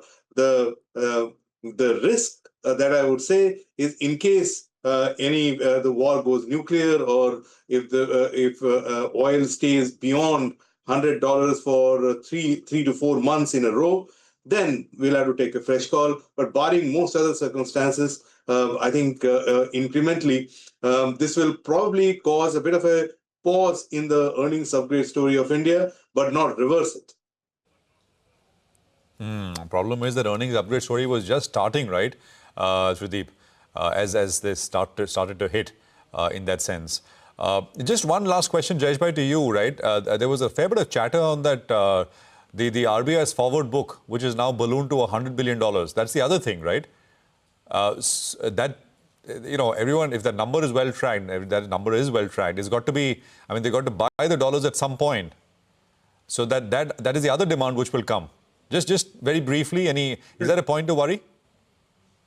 Not necessarily the whole of it, because some of that they can roll it over. Some of them are in the NDF market. They can let it mature. If the market conditions are good, they don't need to really roll it over. They just pay the difference and that's it. So that's not the offshore side is not really a dollar outflow. The onshore side, yes, will be an outflow as and when it matures. But if the market's not too negative, maybe they don't need to roll it over. So that's something. But hopefully, before that, we may see some positive. Hopefully, as other panel member also said, like yeah, they are constructive and things settle down. If the war kind of cool down, we may see some constructive inflows that can help. Jayesh Bhai, thank you very much for joining in and sharing your views on the Forex and the macros. Trideep, any views on HDFC Bank? Yesterday down, today still that overhang persists despite all the clarifications, conversations with Shashi Jagdishan. How have you analyzed the situation? Confusion, more than it's been historically a pedestal of corporate governance. And when these data points come about, one goes back to drawing board to sit and analyze. You have something major changed. My sense is, though, from what I read and hear, it's more difference of opinion rather than anything, any serious corporate governance lapse, so to speak. But it's an evolving situation. We keep an eye on it. Difference of views can always happen, and that could lead to divergent actions. Our starting point with regards to kind of some whenever such announcements on any of the stocks that come in is to we kind of give it a bit of time to analyze and then kind of move forward. This is more a general comment rather than any stock specific. And the point that you made with regards to the bank that you talked about, we'll see it in that same context. But that particular bank or large private sector banks, are they a part of your portfolio? And when such news comes, do you act till you wait for more data points or you just hold tight? We as a matter of process, we tend to hold tight till the time we get clarity rather than reacting to news. Because in a very near term, markets have an emotional reaction. So we tend to kind of rely on data points rather than anecdotes and then take a view. But if we do find a corporate governance lapse that comes through, we do take action, even though from the starting point, we might be at a loss. Because I genuinely believe that as minority shareholders, as investors in equity markets, many risks we are paid to take. We are paid to take the business risk, the valuation risk, but we are not paid to take the corporate governance risk. That usually markets don't, get you back on track. So we take a serious view of corporate governance lapses, but we rely on data points rather than anecdotes. Trideep, but this entire, buy the dip on the war cry is still getting very tricky, right? Even if we get a sooner than expected resolution on this war, it's going to be very difficult. Central banks globally, they're going to be tightening, rather than easing. You could see some strength coming back in the dollar index as well. And Brent crude prices, at elevated levels is going to be inflationary, which will give the RBI as well limited headroom. Even in this sort of a backdrop, you would think that downside to the Indian markets is limited. Or would you rule out a sharp 15-20% correction even from here? So here is put a framework in front of you, which hopefully for yourself and viewers helps you think, or that's what I think. That I mean, in any value of an asset, there is numerator, which is discounted cash flows, and then there is new denominator, which has the risk premium bit along attached to it. In geopolitical events, while the earnings impact gets staggered and comes over a period of time, the risk premium adjusts far sooner, which is why you see a concentrated correction in 1 or 2 months, which happens right at the outset. And that discounts a major part of the earnings risk that later on follows. And hence, in many ways, by the time we get to the right earnings number, how much is the earnings cut, what will RBI do, you will see that the market has already factored that in and moved on from there. That's what I was trying to say, that yes, the earnings impact will be there. I mean, in fact, we were discussing this Qatar oil, the gas impact. It'll take about 3 to 5 years for them to rebuild, which will have its impact on global gas supply. But then there are other places where it can come through. If you think in those terms, the earnings impact will be there, but the risk premium adjustment happens far too quickly. And if you look at data over the last 30, 50 years, every time any geopolitical events happen, the first 1 or 2 months take the majority of the impact, and after that, the markets kind of gradually move out of that, out of the grasp of that geopolitical event. So I was thinking from a market reaction standpoint, earnings will follow. Obviously, there will be cuts in certain pockets of the economy, while others might be relatively more resilient.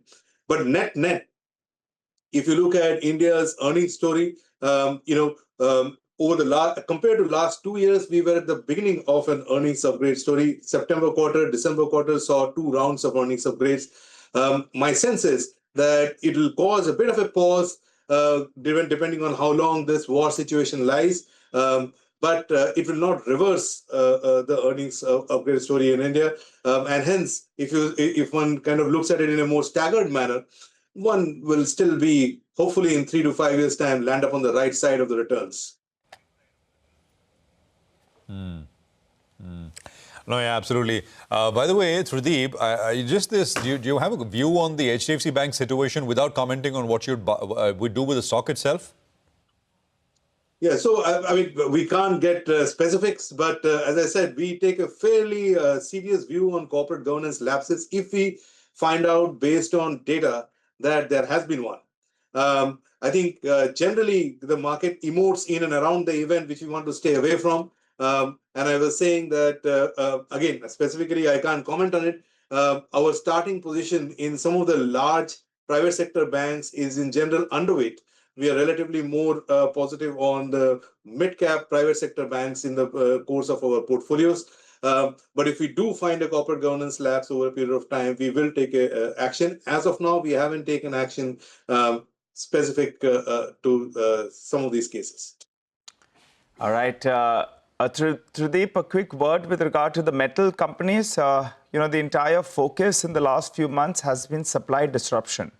Suddenly the street is waking up and smelling the coffee. What about demand destruction? So from supply disruption to demand, destruction is going to be very, very interesting. Though I've been reading a few sell-side notes today, and most of them still believe that metals could do well from here on. Which part of the argument are you on? My sense is what we are doing with our portfolios is orienting our portfolios towards companies that have pricing power, which can navigate through tough, volatile macro conditions. Now, today, it's kind of, till about a couple of months back, it was rising commodity prices. Now they might be falling. Currency is going all over the place. And likewise, demand situation, geography-wise, is also kind of, fairly volatile. Companies that have pricing power, have better moats, are the ones to anchor around, particularly in times like this. I also think that this geopolitical situation, which is right now fairly flared up in the Middle East, is unlikely going to die down completely over the next 1 or 2 years. There will be certain events around the globe which will kind of come through. So the geopolitical situation is going to be fairly volatile. And in these circumstances, companies which have better pricing power, have wide moat enough or diversified business enough to kind of run through those or navigate through such circumstances are the ones to bet on from a returns perspective, rather than being oriented about a particular sector or the other. Trudip, thank you very much for joining us this Friday. Enjoy your weekend as well. Markets are picking up. We were up 250 points at open, and now we're up more than about 300 points. So the rebound extends itself, 1.3% up on the benchmark indices. Mid-caps moving towards a 2% rally. Moving on now to the next discussion. Naresh Jalan, Managing Director, Ramkrishna Forging, and Vidyashankar Krishnan, Chairman, Managing Director at Forging, are now joining in. Gentlemen, thank you very much for joining in. Mr. Jalan, if I may start with you. There are so many industry reports that flag that forging units are also facing difficulty. ACMA had written a letter to the Ministry of Heavy Industries. This was about 10 days back, flagging of LPG availability concerns for forging unit. So two-part question here. One, natural gas accounts for what share of your total energy bill? And two, if there has been a shortage, have you faced any production halts? Has there been a reduced downtime? Have you reduced your shifts? Any volume impact? So I think we use very less quantity of natural gases. But whatever natural gases we use right now, I cannot quantify in terms of overall consumption. But we are affected, and I think we are trying to manage in some other way. But I think if to say we are not affected is wrong. But So, Mr. overall, Jalan? I think we are still scraping through with whatever we are able to get through. I think government has already allocated 20% in terms of commercial gases to industries. And with that, we are somehow managing the flow right. Okay, so has there been any production halt? Have you reduced your shifts? Has there been a volume impact? No, I think overall in terms of volume impact, we have not had very big volume impact. I think overall in terms of dispatches to customers, yes, it is affected because of finishing lines getting affected. I think that is the place where we use natural gas. And that is the place where we are getting affected. Can you elaborate a little bit more on that? The dispatches to customers, because yes, customers, I think end customers or exports or domestic, they are somewhat affected. But I think we will need to see still 10 days to go for this month to get completed. We are trying to manage in the best possible way. So I think probably we will scrape through by the month end. Okay, got that. Mr. Jalan, request you to stay with us. Let's go across to Mr. Krishnan. Hi, Mr. Krishnan. Good morning. And good to see you in, sir. Give us your analysis. How is the gas? How much of your production first is based on gas supplies? Has there been any kind of disruption? And do you all have a plan B? Please go ahead. About 50% of our production, basically processing, is based on gas. And very recently, Forgings have taken measures to step up our gas conversion. Means that it moved away from heavy oils, heavy fuel oil, to furnace oil to gas a little bit. We are pushing on that. Unfortunately or fortunately, the whole thing got delayed. So we are in a position to switch back to furnace oil now. Oh, okay. Which is the big thing. So much of our processing, as Naresh was saying, we are using gas for heat treatment and basically as a process gas. So that is wherever forging units have shifted away from liquid fuel to gaseous fuels, PNG or LPG, those units are likely to be affected. All right. So in our case, about 50% is at stake, but we are able to get supplies of gas, and we are also reconfiguring our furnaces to handle more of LPG. So we will, if at all we get affected, we may see something like about 5% being affected overall. But that too, I think, is more on a calculated basis. When it comes to actuals, we'll be able to squeeze that out also. So, Mr. Krishnan, as of now, have you pulled back on production, or your inventories and your alternative resources are good enough? No pullback in production as of now. As of now, you're at optimum levels. The situation continues and gas availability is dire. We can be very sure that the wheels of industry in India will come to a slowdown at least. All right. Hopefully it doesn't come to that. But what is the breathing time that you have? A couple of weeks, 2 weeks, 1 week, a month? What is it? We are reconfiguring things. By end of this month, early April, we'll be ready for. Okay. And you briefly mentioned you were moving from liquid oil to gas, and now you're looking at moving back to the earlier source of fuel. What is the cost difference between the two? Because this switch will incur some costs. Is it a larger number, or is it easy to switch past and then push it through to your customers? See, the cost of these two fuels net to net right now and a little bit before was the same. But what happens is the pollution and operating norms, as well as the cleanliness of the plant, everything is better with gas. With furnace oil, everything goes for a toss. So that will be the drawback when going backward to liquid fuels. And you can't change the furnaces overnight. You will need 5 days to 15 days of downtime, provided you have all the change parts available. And it's not something that you can just flip a switch. It takes time to change from one fuel type to another, and this can't be done overnight, as I said. So while we have gone ahead with gas for 1 or 2 furnaces, we are reverting back to liquid fuels. Mr. Krishnan, good morning, and Mr. Jalan, good morning. Prashant here. Mr. Krishnan, you said you are moving to LPG, or did I not hear you correctly? You're now moving to LPG. From furnace oil to LPG, PNG, to PNG largely, but we're now going back to furnace oil. I see. Okay, that clarifies it. Unfortunately, and the other thing you said that you will... Oil supply as a country seems to be more secure, with Russia likely to chip in for India, and also India finding other sources like in US or Venezuela. So oil is likely to be less of an issue than gas.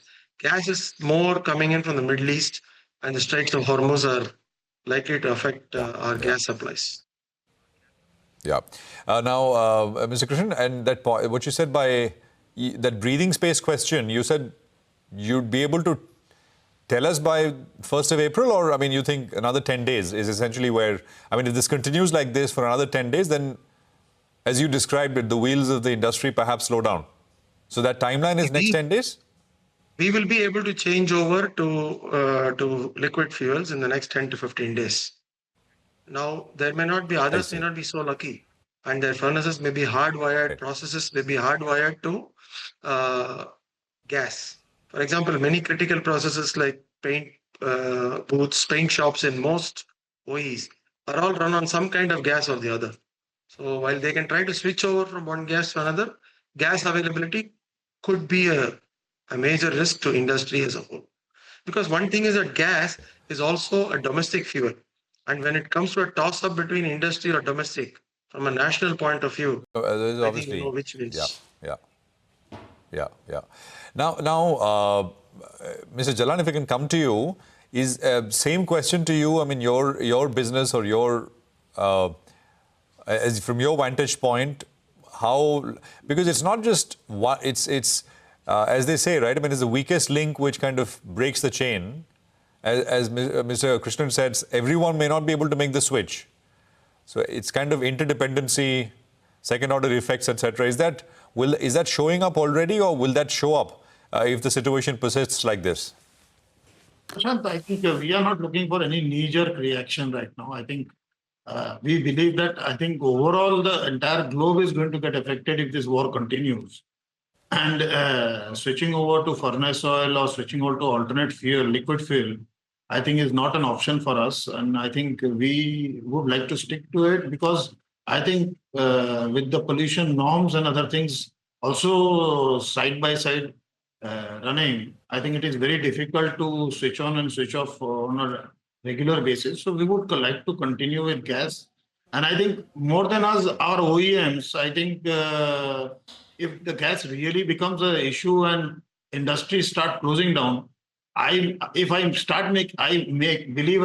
make parts, but my OEMs, because of their dependence on gas, which is their paint shop and other things which cannot run on alternate fuel, will shut down. So obviously, if my OEMs do not make vehicles, my parts do not go in. So I would like to stick with whatever we are doing right now. And I think government is also equally concerned and working aggressively to minimize the damage which is there. And I think within short period of time, we will see the things coming back. I think we are not panicking, or we are not doing any abrupt measures just for a few weeks to get over it, because I think it will take a large amount of capex to switch over to liquid fuel, as well as it is again will be a big pain point moving back to gases whenever the situation fully normalizes. And pollution is one of the biggest norms. ESG, I think, and as well as people who are exporting to Europe and North America will have to follow CBAM. I think with the current situation, I think this CBAM issue is not getting resolved. So we will need to stick to that. Now, just one question to both of you. I mean, as things stand right now, right?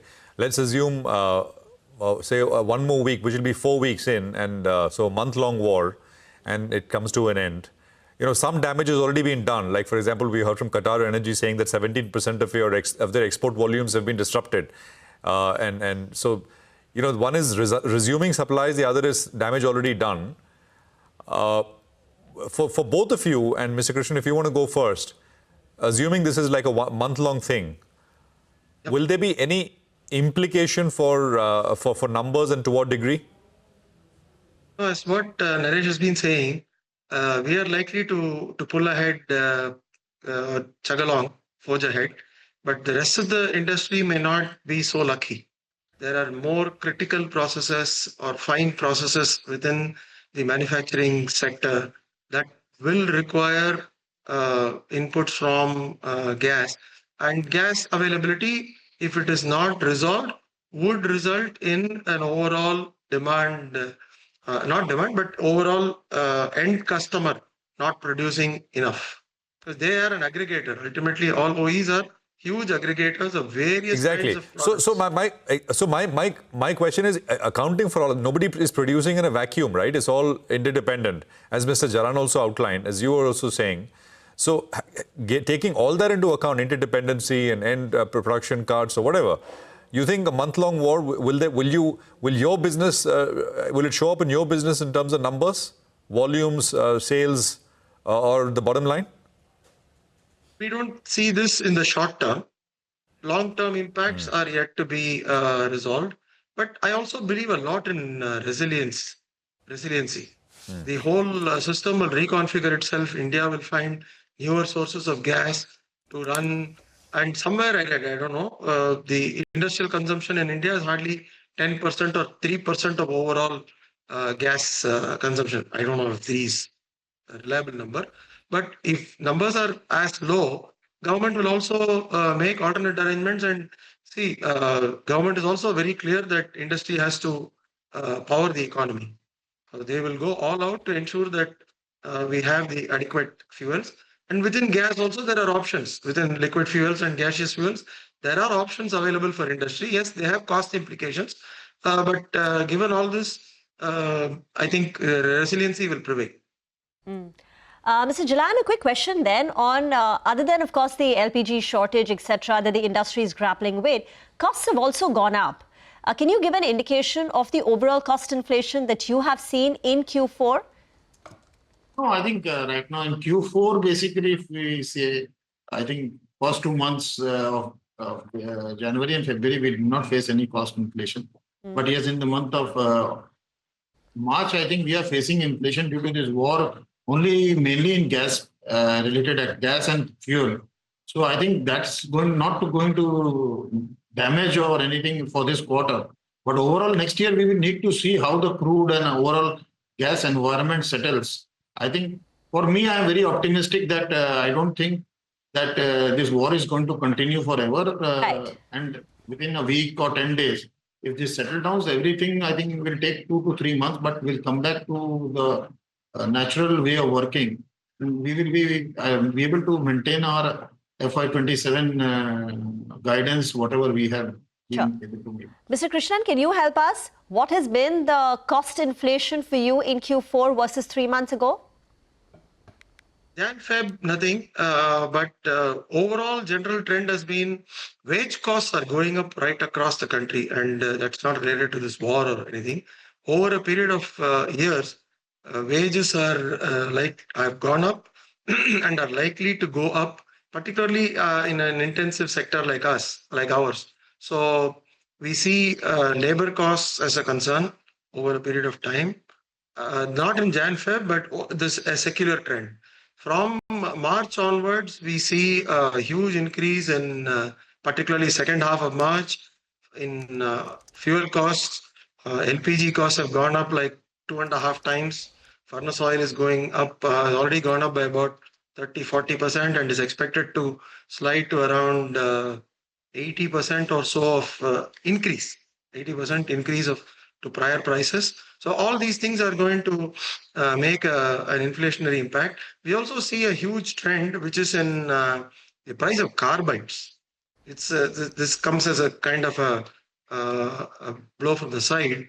Price of carbides and those inputs have gone up considerably, and they've shot up in the last few weeks. So that also has an inflationary impact on wherever metal is being cut. Carbides are used in metal cutting industry, in the tooling industry. So wherever we are machining, those inputs have gone up. And well, we are working with customers and requesting them to consider compensating us for the increases. All right, Mr. Krishnan, 1,800 crores, 1 lakh tons, and 17-18% margins is still on course for FY27. Yes, Nigel. You think so? All right, great.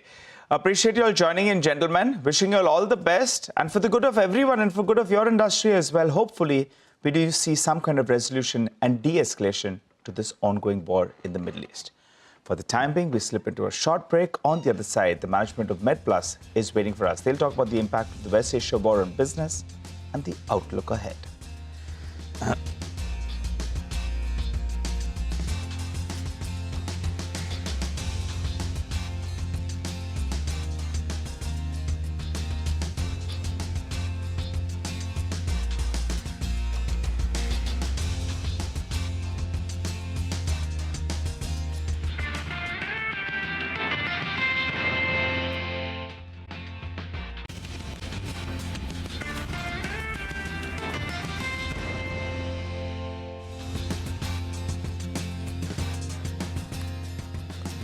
Okay, well, the dollar rupee is now hit the 93 mark. That's the flash at the bottom of the screen. It's the first time ever. It's a big move and almost a 0.5% move on the dollar higher against the rupee. So, sharp surge which has been coming through. As I was saying earlier, yesterday the Forex markets were shut, but in the NDF market, offshore market, the rupee had hit, the dollar rupee had hit 93.2, 93.3, so it was a pretty large move, and the onshore rate, of course, is also now moving up. So absolutely relentless demand for dollars, and the problem is that because the depreciation is slow, it's not like one shot, and the expectation is that this will sort of continue to creep.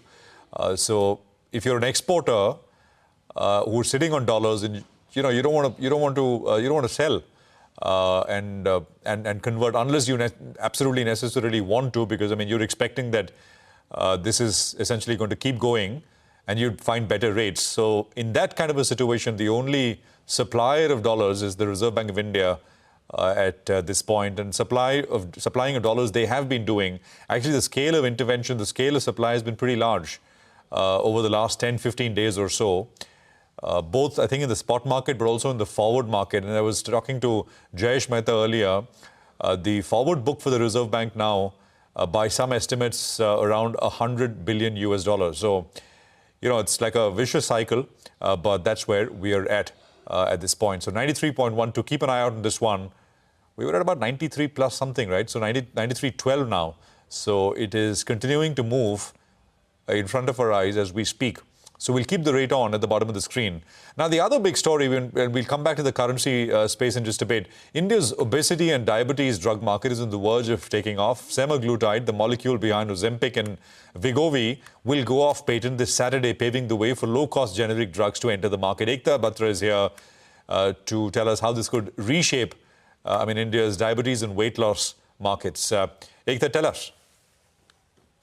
India's weight loss and diabetes drug market is on the cusp of a major shake-up. While the market is currently dominated by Mounjaro from Eli Lilly, which has generated close to 900 crores in terms of sales within a year of launch, Semaglutide, which is the molecule behind Ozempic and Wegovy, is going off patent in India on the 21st of March, likely triggering a wave of lower-cost generics. Now, the real inflection point is this. Mounjaro's patent runs well into the mid-2030s, but semaglutide is going off patent now, making it the first widely accessible weight loss drug in India. That gives it around a 10-year runway as a more affordable alternative before the next wave of patented drugs enter. This is already triggering a rush to tap into India's 100 million diabetics, the large, thin, fat population, and with 25 out of 100 people being either overweight or obese in the country. But this accessibility will come with a sharp pricing reset. From current monthly costs of around 8,800 to 16,400 rupees, prices could fall 50 to 70%, with estimates of 400 to 500 rupees per weekly shot within a year. According to Nomura, 400 rupees a week could be the tipping point, unlocking an addressable diabetes market of nearly 2 lakh crore, comparable to India's entire pharma market size. The semaglutide opportunity itself could scale to 9 to 10,000 crores, including obesity and lifestyle use. Companies are already positioning themselves aggressively. For example, Zydus has partnered with Lupin with 5 brands planned between them. Eris has tied up with Natco, and even innovators are expanding access ahead of competition. Novo Nordisk, for example, has partnered with Emcure and Abbott, while Eli Lilly has tied up with Cipla to widen Mounjaro's reach. Lastly, a few points to watch. Analysts expect the top 3 to 4 players to capture the bulk of the opportunity, while premium patients may continue with innovator drugs. Markets could expand beyond Maharashtra and Delhi, but companies may face high volumes with tighter margins. What will be closely watched is quality, given the complexity of the drug and fear of side effects. And if newer therapies, then sentiment. For now, the key question remains: can semaglutide truly go mass market in India, and in doing so, reshape the Indian diabetes and weight loss market? Thank you very much for that. That is a big opportunity and investment play as well. Markets are tracking this very closely. Gangadhar Madhukar Reddy, MD and CEO at MedPlus Health Services, is now joining in. And some of the discussion points, one, of course, the impact of the war in West Asia, 2, private label sales, same-store sales guidance, and 3, the GLP-1 rollout. Thank you very much, sir, for joining in. But beginning with the Iran situation, has there been any supply disruption for you which has impacted? And secondly, I believe packaging costs have shot up. How much, and how much of it is a risk for you? Yeah, the immediate impact of the war for us has been only one. A supplier who actually gave us toothpaste, our private label toothpaste, basically invoked the force majeure and said that given the fact that they don't have enough gas, don't have enough LNG, they'll not be able to supply us. So that's a small hit that can be made up in several different ways. But it is possible that given the fact that now gas fields in the Middle East are being hit, and it'll take a while for them to actually come back on board, this may go on for a while. So some of the private label products we may not be able to actually supply. But these are largely in the FMCG and the general goods area. And these are only a small portion of the overall thing. So I'm not too worried about that part.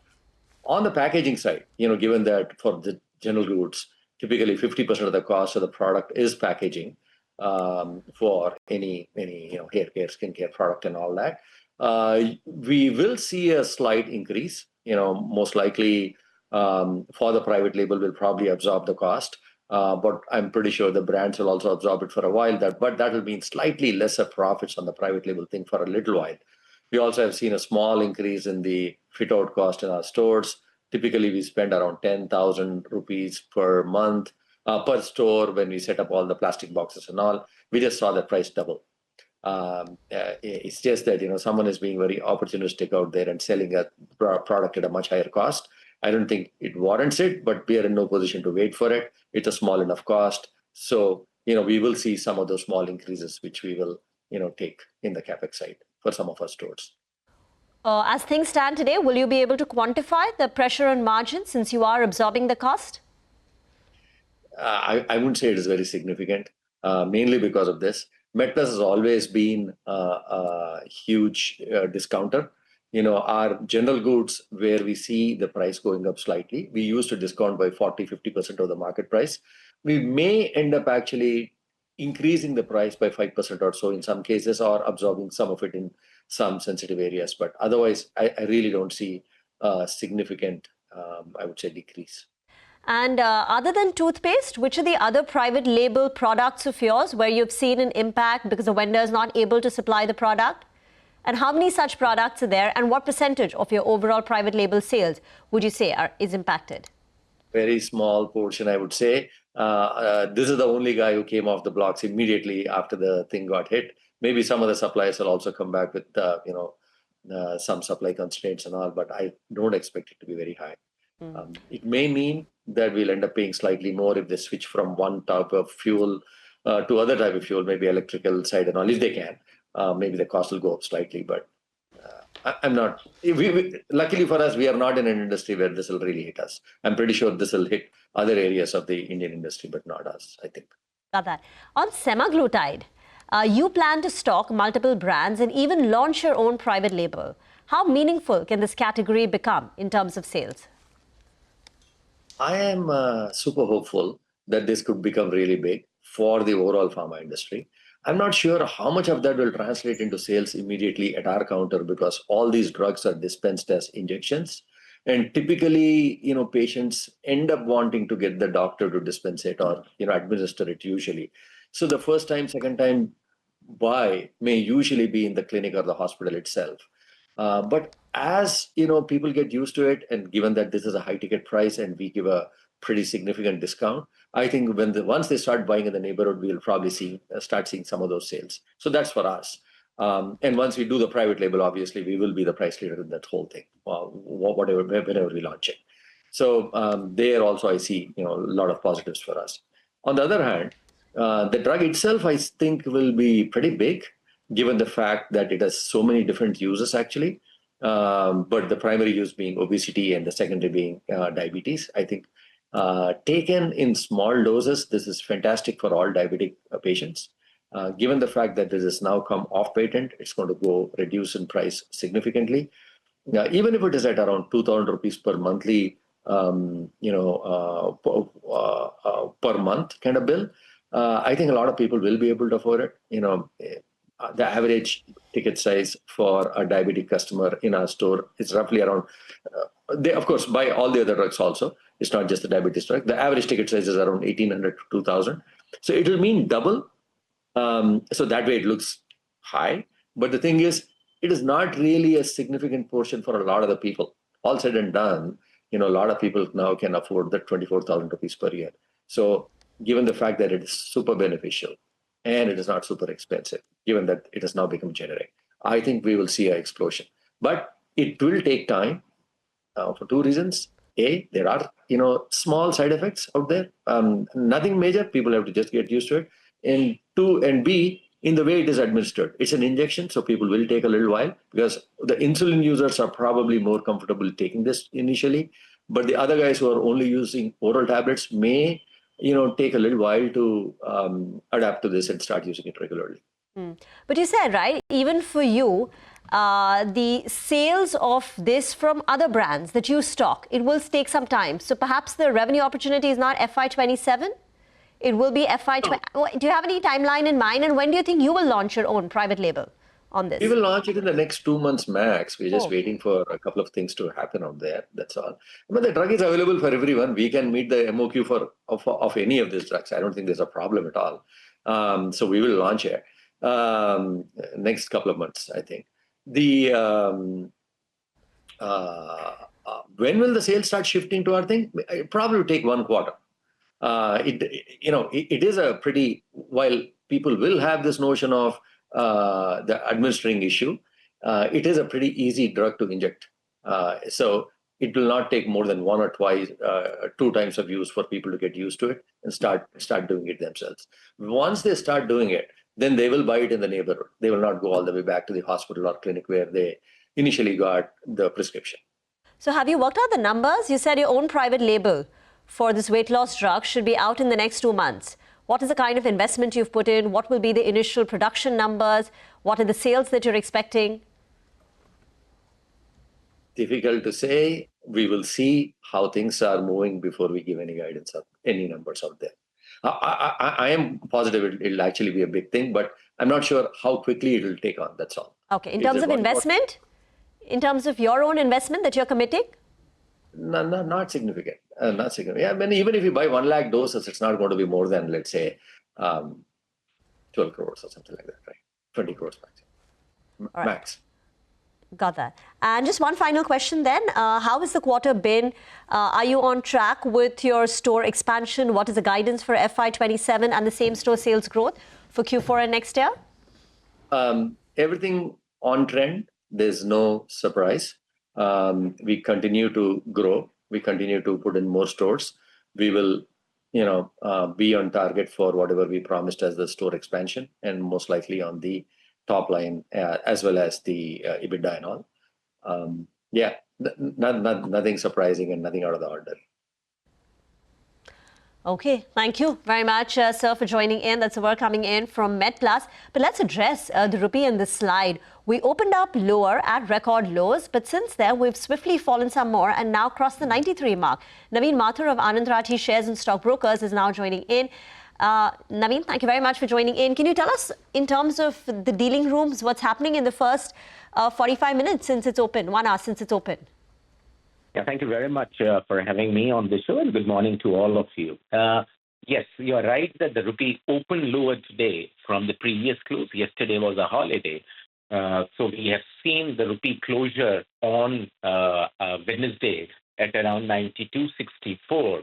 And currently it opened at around, as the market opened, it opened at around 93.185, which is the lowest for the rupee against the dollar.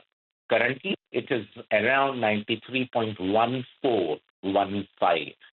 So predominantly, the dollar index has gaining strength. There are questions about the geopolitics, the state of the conflict in the Middle East, and therefore, with inflationary pressures building up, so people are moving, the foreign funds are moving out of India as the risky investment. So means that is what is, I would say, giving pressure on the rupee. The RBI is intervening through dollar sales. The Forex reserves for RBI as of March 6th stands at around $716 billion, which is, means I would say, declined from the all-time highs at around $728 billion, which was in the end of February, just before the start of the war. So RBI is intervening, but I would say the strength in the dollar is putting pressure on rupee. Okay, got that. Also, in terms of the RBI Forex reserves, the RBI net short dollar position, can you give us an update on that and what that signals? I think the RBI has stated, means it's part of the media news, that they would buy 1 trillion Indian rupees, approximately $11 billion of bonds from the open market this month, which is to be adding into the screen-based purchases carried out in the recent weeks. So this move particularly aims to address the severe liquidity constraint while curbing the rising bond yield. So I would say the RBI wants the rupee to float, but they don't want the volatility. So they are intervening, but they are not intervening with full force to hold the rupee against the dollar. Got it. All right, Naveen, thanks a lot for joining in and giving us that quick update. For the time being, the rupee weakness continues, holding at around 93.15 watt. We'll slip into a short break. You come back, we'll focus on markets. We'll also get in Saumil Mehta of Mirae Asset Sharekhan, who joins us for a technical check.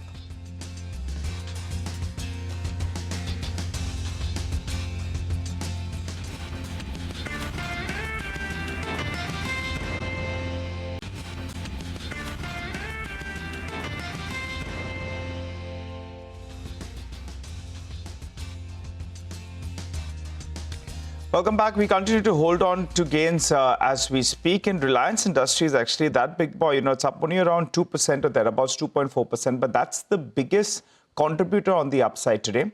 And as I mentioned earlier today as well, that could be the stock that the bulls turn to. It was very close to the 20-day MA. Its 200-day MA is at around 1,445 or thereabouts. So you'll want to get closer to then, because that by itself is like an, like an index. Let's welcome Saumil Mehta, Head of Retail Research at Mirae Asset Sharekhan, who joins us. Hi, Saumil. Good to see you in. Your view on the Nifty, since you've got a bit of a bounce, what do you think? Take money off the table, or this market is good for more? Point number one. And also give us your view on Reliance Industries. It's crossed the 20-day MA, and it's been in this vicinity for a while. Your take? Good morning to everyone. Let's start with the markets first. Markets, I was expecting a bounce on the upside till 24,000. However, unfortunately, yesterday we've slipped down again till the previous swing lows of 23,000. Now we've bounced back again from those levels because 23,000 is a very crucial level, psychological mark, and I'll be expecting this bounce again to move up till 23,500 or 23,600, the previous swing highs. Now this is just a bounce. Overall, the trend still remains negative, and I'll be expecting this negative trend to continue till 22,700, 22,500 levels, which is the next, which is the 78% retracement of the entire rally which we saw in the last one and a half year. So those are the levels. I'll be expecting a bounce till 23,600, 23,700. So bounce is definitely expected. Now about Reliance. Reliance, I'm expecting the Reliance to move up, inch up. It is trading about 20 daily moving average. It has started making higher tops, higher bottom. It has not fallen very sharply in the last, couple of weeks, and it is holding on to 1300, 1350 levels, which is a great sign for the markets as well. Now, 1433 is a crucial level to watch out for because it is a 200 daily exponential moving average for Reliance. I'll be expecting this level to break on the upside for a target of 1480, 1490 levels, which is the previous swing high. That will also be a breakout level for medium-term outlook. So we'll wait for a medium-term outlook for a big call, but right now, positive on Reliance, expected a bounce in the market as well. So both positive in the short term. Got it. You want to give us your view on other stocks as well? I have two stocks in my radar to buy. PFC is one of them. Tata Power looks great as well, but PFC would be my pick. PFC has broken out of a flag pattern on the upside. Yesterday, it retested the averages, but again, today, it has a good move. So stop loss should be 409, and my target is 470 in the medium-term outlook. The second call is on delivery. Delivery today has, made a high top, started making high tops, high bottom, trading about 200 daily moving average. Great setup for a short-term trade. My target would be 450 and my stop loss would be 410. Okay, thank you very much for that. On the other side, we'll bring you a discussion around the second-order impact of the West Asia war on the real estate space. Stay tuned for that discussion.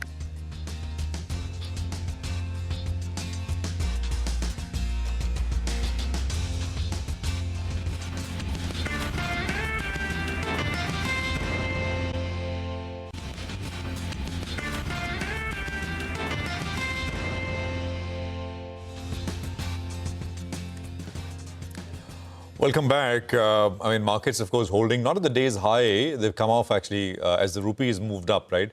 Not the rupee, the dollar-rupee cross. The pair has moved up to about 93.23. And you've got a bit of a drift off which has come through for the Nifty Bank specifically, I think. That's a big move, right? I mean, we started at about 92.90 this morning, and that's a 60 paise move coming in.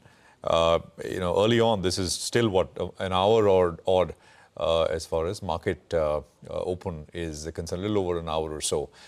The implications, of course, of this war in Iran is showing up largely through the energy channel. And there, as we've been, of course, talking to companies across the board, real estate is next in focus. We have Niranjan Hiranandani, founder and chairman at the Hiranandani Group, and Ashutosh Lemai, Joint Managing Director, Advisory and Valuations at Anurag, who are with us. Gentlemen, great to have both of you here, Ashutosh and Mr. Hiranandani. Appreciate your time here. Sir, Mr. Hiranandani, if I can start by asking you, Sir Prashant, this side, the most obvious sort of talked about, discussed impact for now is the most direct channel in that sense is what's happening with the ceramic tile hub, which is Morbi, and feedback is that it's basically just completely wound down operations there. Most units have shut down. Could you talk to us about the impact of that on your business, sir? Of course, it will have an impact. I mean, there is no industry in the country where it will not have an impact. And the concern is not the short-term impact, but the long-term impact. Short-term, I think the country would be able to manage it. Real estate would be able to manage it. and there's not a real issue on it. We anticipate that if there's a short-term war for another 30 days, I think we can still manage to turn around real estate in a positive manner. But yes, if this war continues beyond another 30 days, then I think the challenge is not only for real estate, but across the country in every aspect of business and industry connected with real estate or not connected with real estate. So we do see that happen. But I don't see a negative in terms of if this is a short-term war. But you tell me, is it going to be a short-term war or a long-term war? We're in the third week, sir. Next week, it'll be four weeks in, right? Yes. So hopefully, I think we can all just hope this is 4 weeks and it's done. So I think India will be able to recoup its situation if it is a short-term war. Yeah. Because the internal demand in the real estate sector is very high. And the reverse is happening, that those people who were very comfortable of investing in the Middle East, which is hundreds of billions of dollars have been invested. I'm just going to come to you. Yeah, that's my next question. But just to complete the tile point, let's just close the loop there. If this is a 1 month odd, right? I mean, this winds down at the end of the next week. You said little impact if it's short term. See, I'll tell you why. Developers would have some amount of tile inventory. But no, it's not a question of that. The question is that many of these factories do close down once a year for their revamping and other things. So it is only question that now the shutdown would take place all collectively. Usually they would do one by one. These factories would shut down for 10, 15 days for whatever they need to redo the factories, do it and all that. So one by one they would do. And so there was no implication into the marketplace. Today, because it has happened suddenly, and the fact is that there is so much ongoing demand which is not fulfilled, it is there. So a 30-day war is not an issue which will do any problem for the industry in the long run, either the tile ceramic production or real estate as a whole. But yes, of course, the people whose tile manufacturing is on the line and they are waiting for these products to be actually delivered, that is a challenge that is there, and it is bound to have some challenge in the short run. Got that. Any other, apart from tiles, I mean, I'm just going a little minute here. Any other way this impacts? Any other channel? Hugely. We only buy 260 different items in the marketplace. You're talking about cement, we're talking about steel, we're talking about paints, we are talking about hundreds of items which are there on a daily basis that is there. So obviously, all the items are, you're focusing on one ceramic tile because it is focused and concentrated in a certain location. So it disturbs the industry as a whole because it's at one location. But try and understand the same implication handles relating to all the others. We use gas for so many industries which are there. We also use oil, which becomes the base for paints, for every other item that you do for purposes in the construction industry. Every item is affected. So don't look at it only as ceramics, just because it's been flagged off by the press. No, I completely agree. Only thing is that the oil, as someone earlier pointed out, I mean, oil doesn't look like it's been disrupted, right? We're getting oil. The problem is gas. And that's where I was coming from. And so that's the focus. That's the reason for the focus on tiles in that sense. But yes, I mean, costs for most things will go up, as you said. You said what, 260, Mr. Hiranandani? 260 items? You buy from the market, right? 260 industries directly will be affected by real estate. So in a way, the impact, out of which gas may be there for about 20 or 30 industries, gas would be definitely an important factor for them also.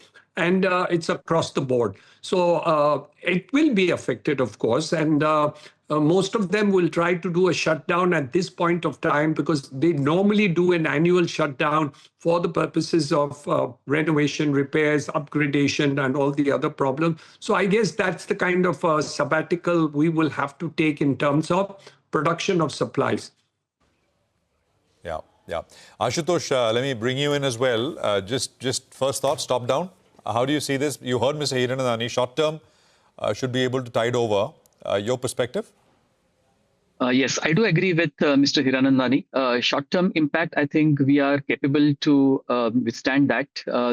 About 30 to 45 days is something that we can do with.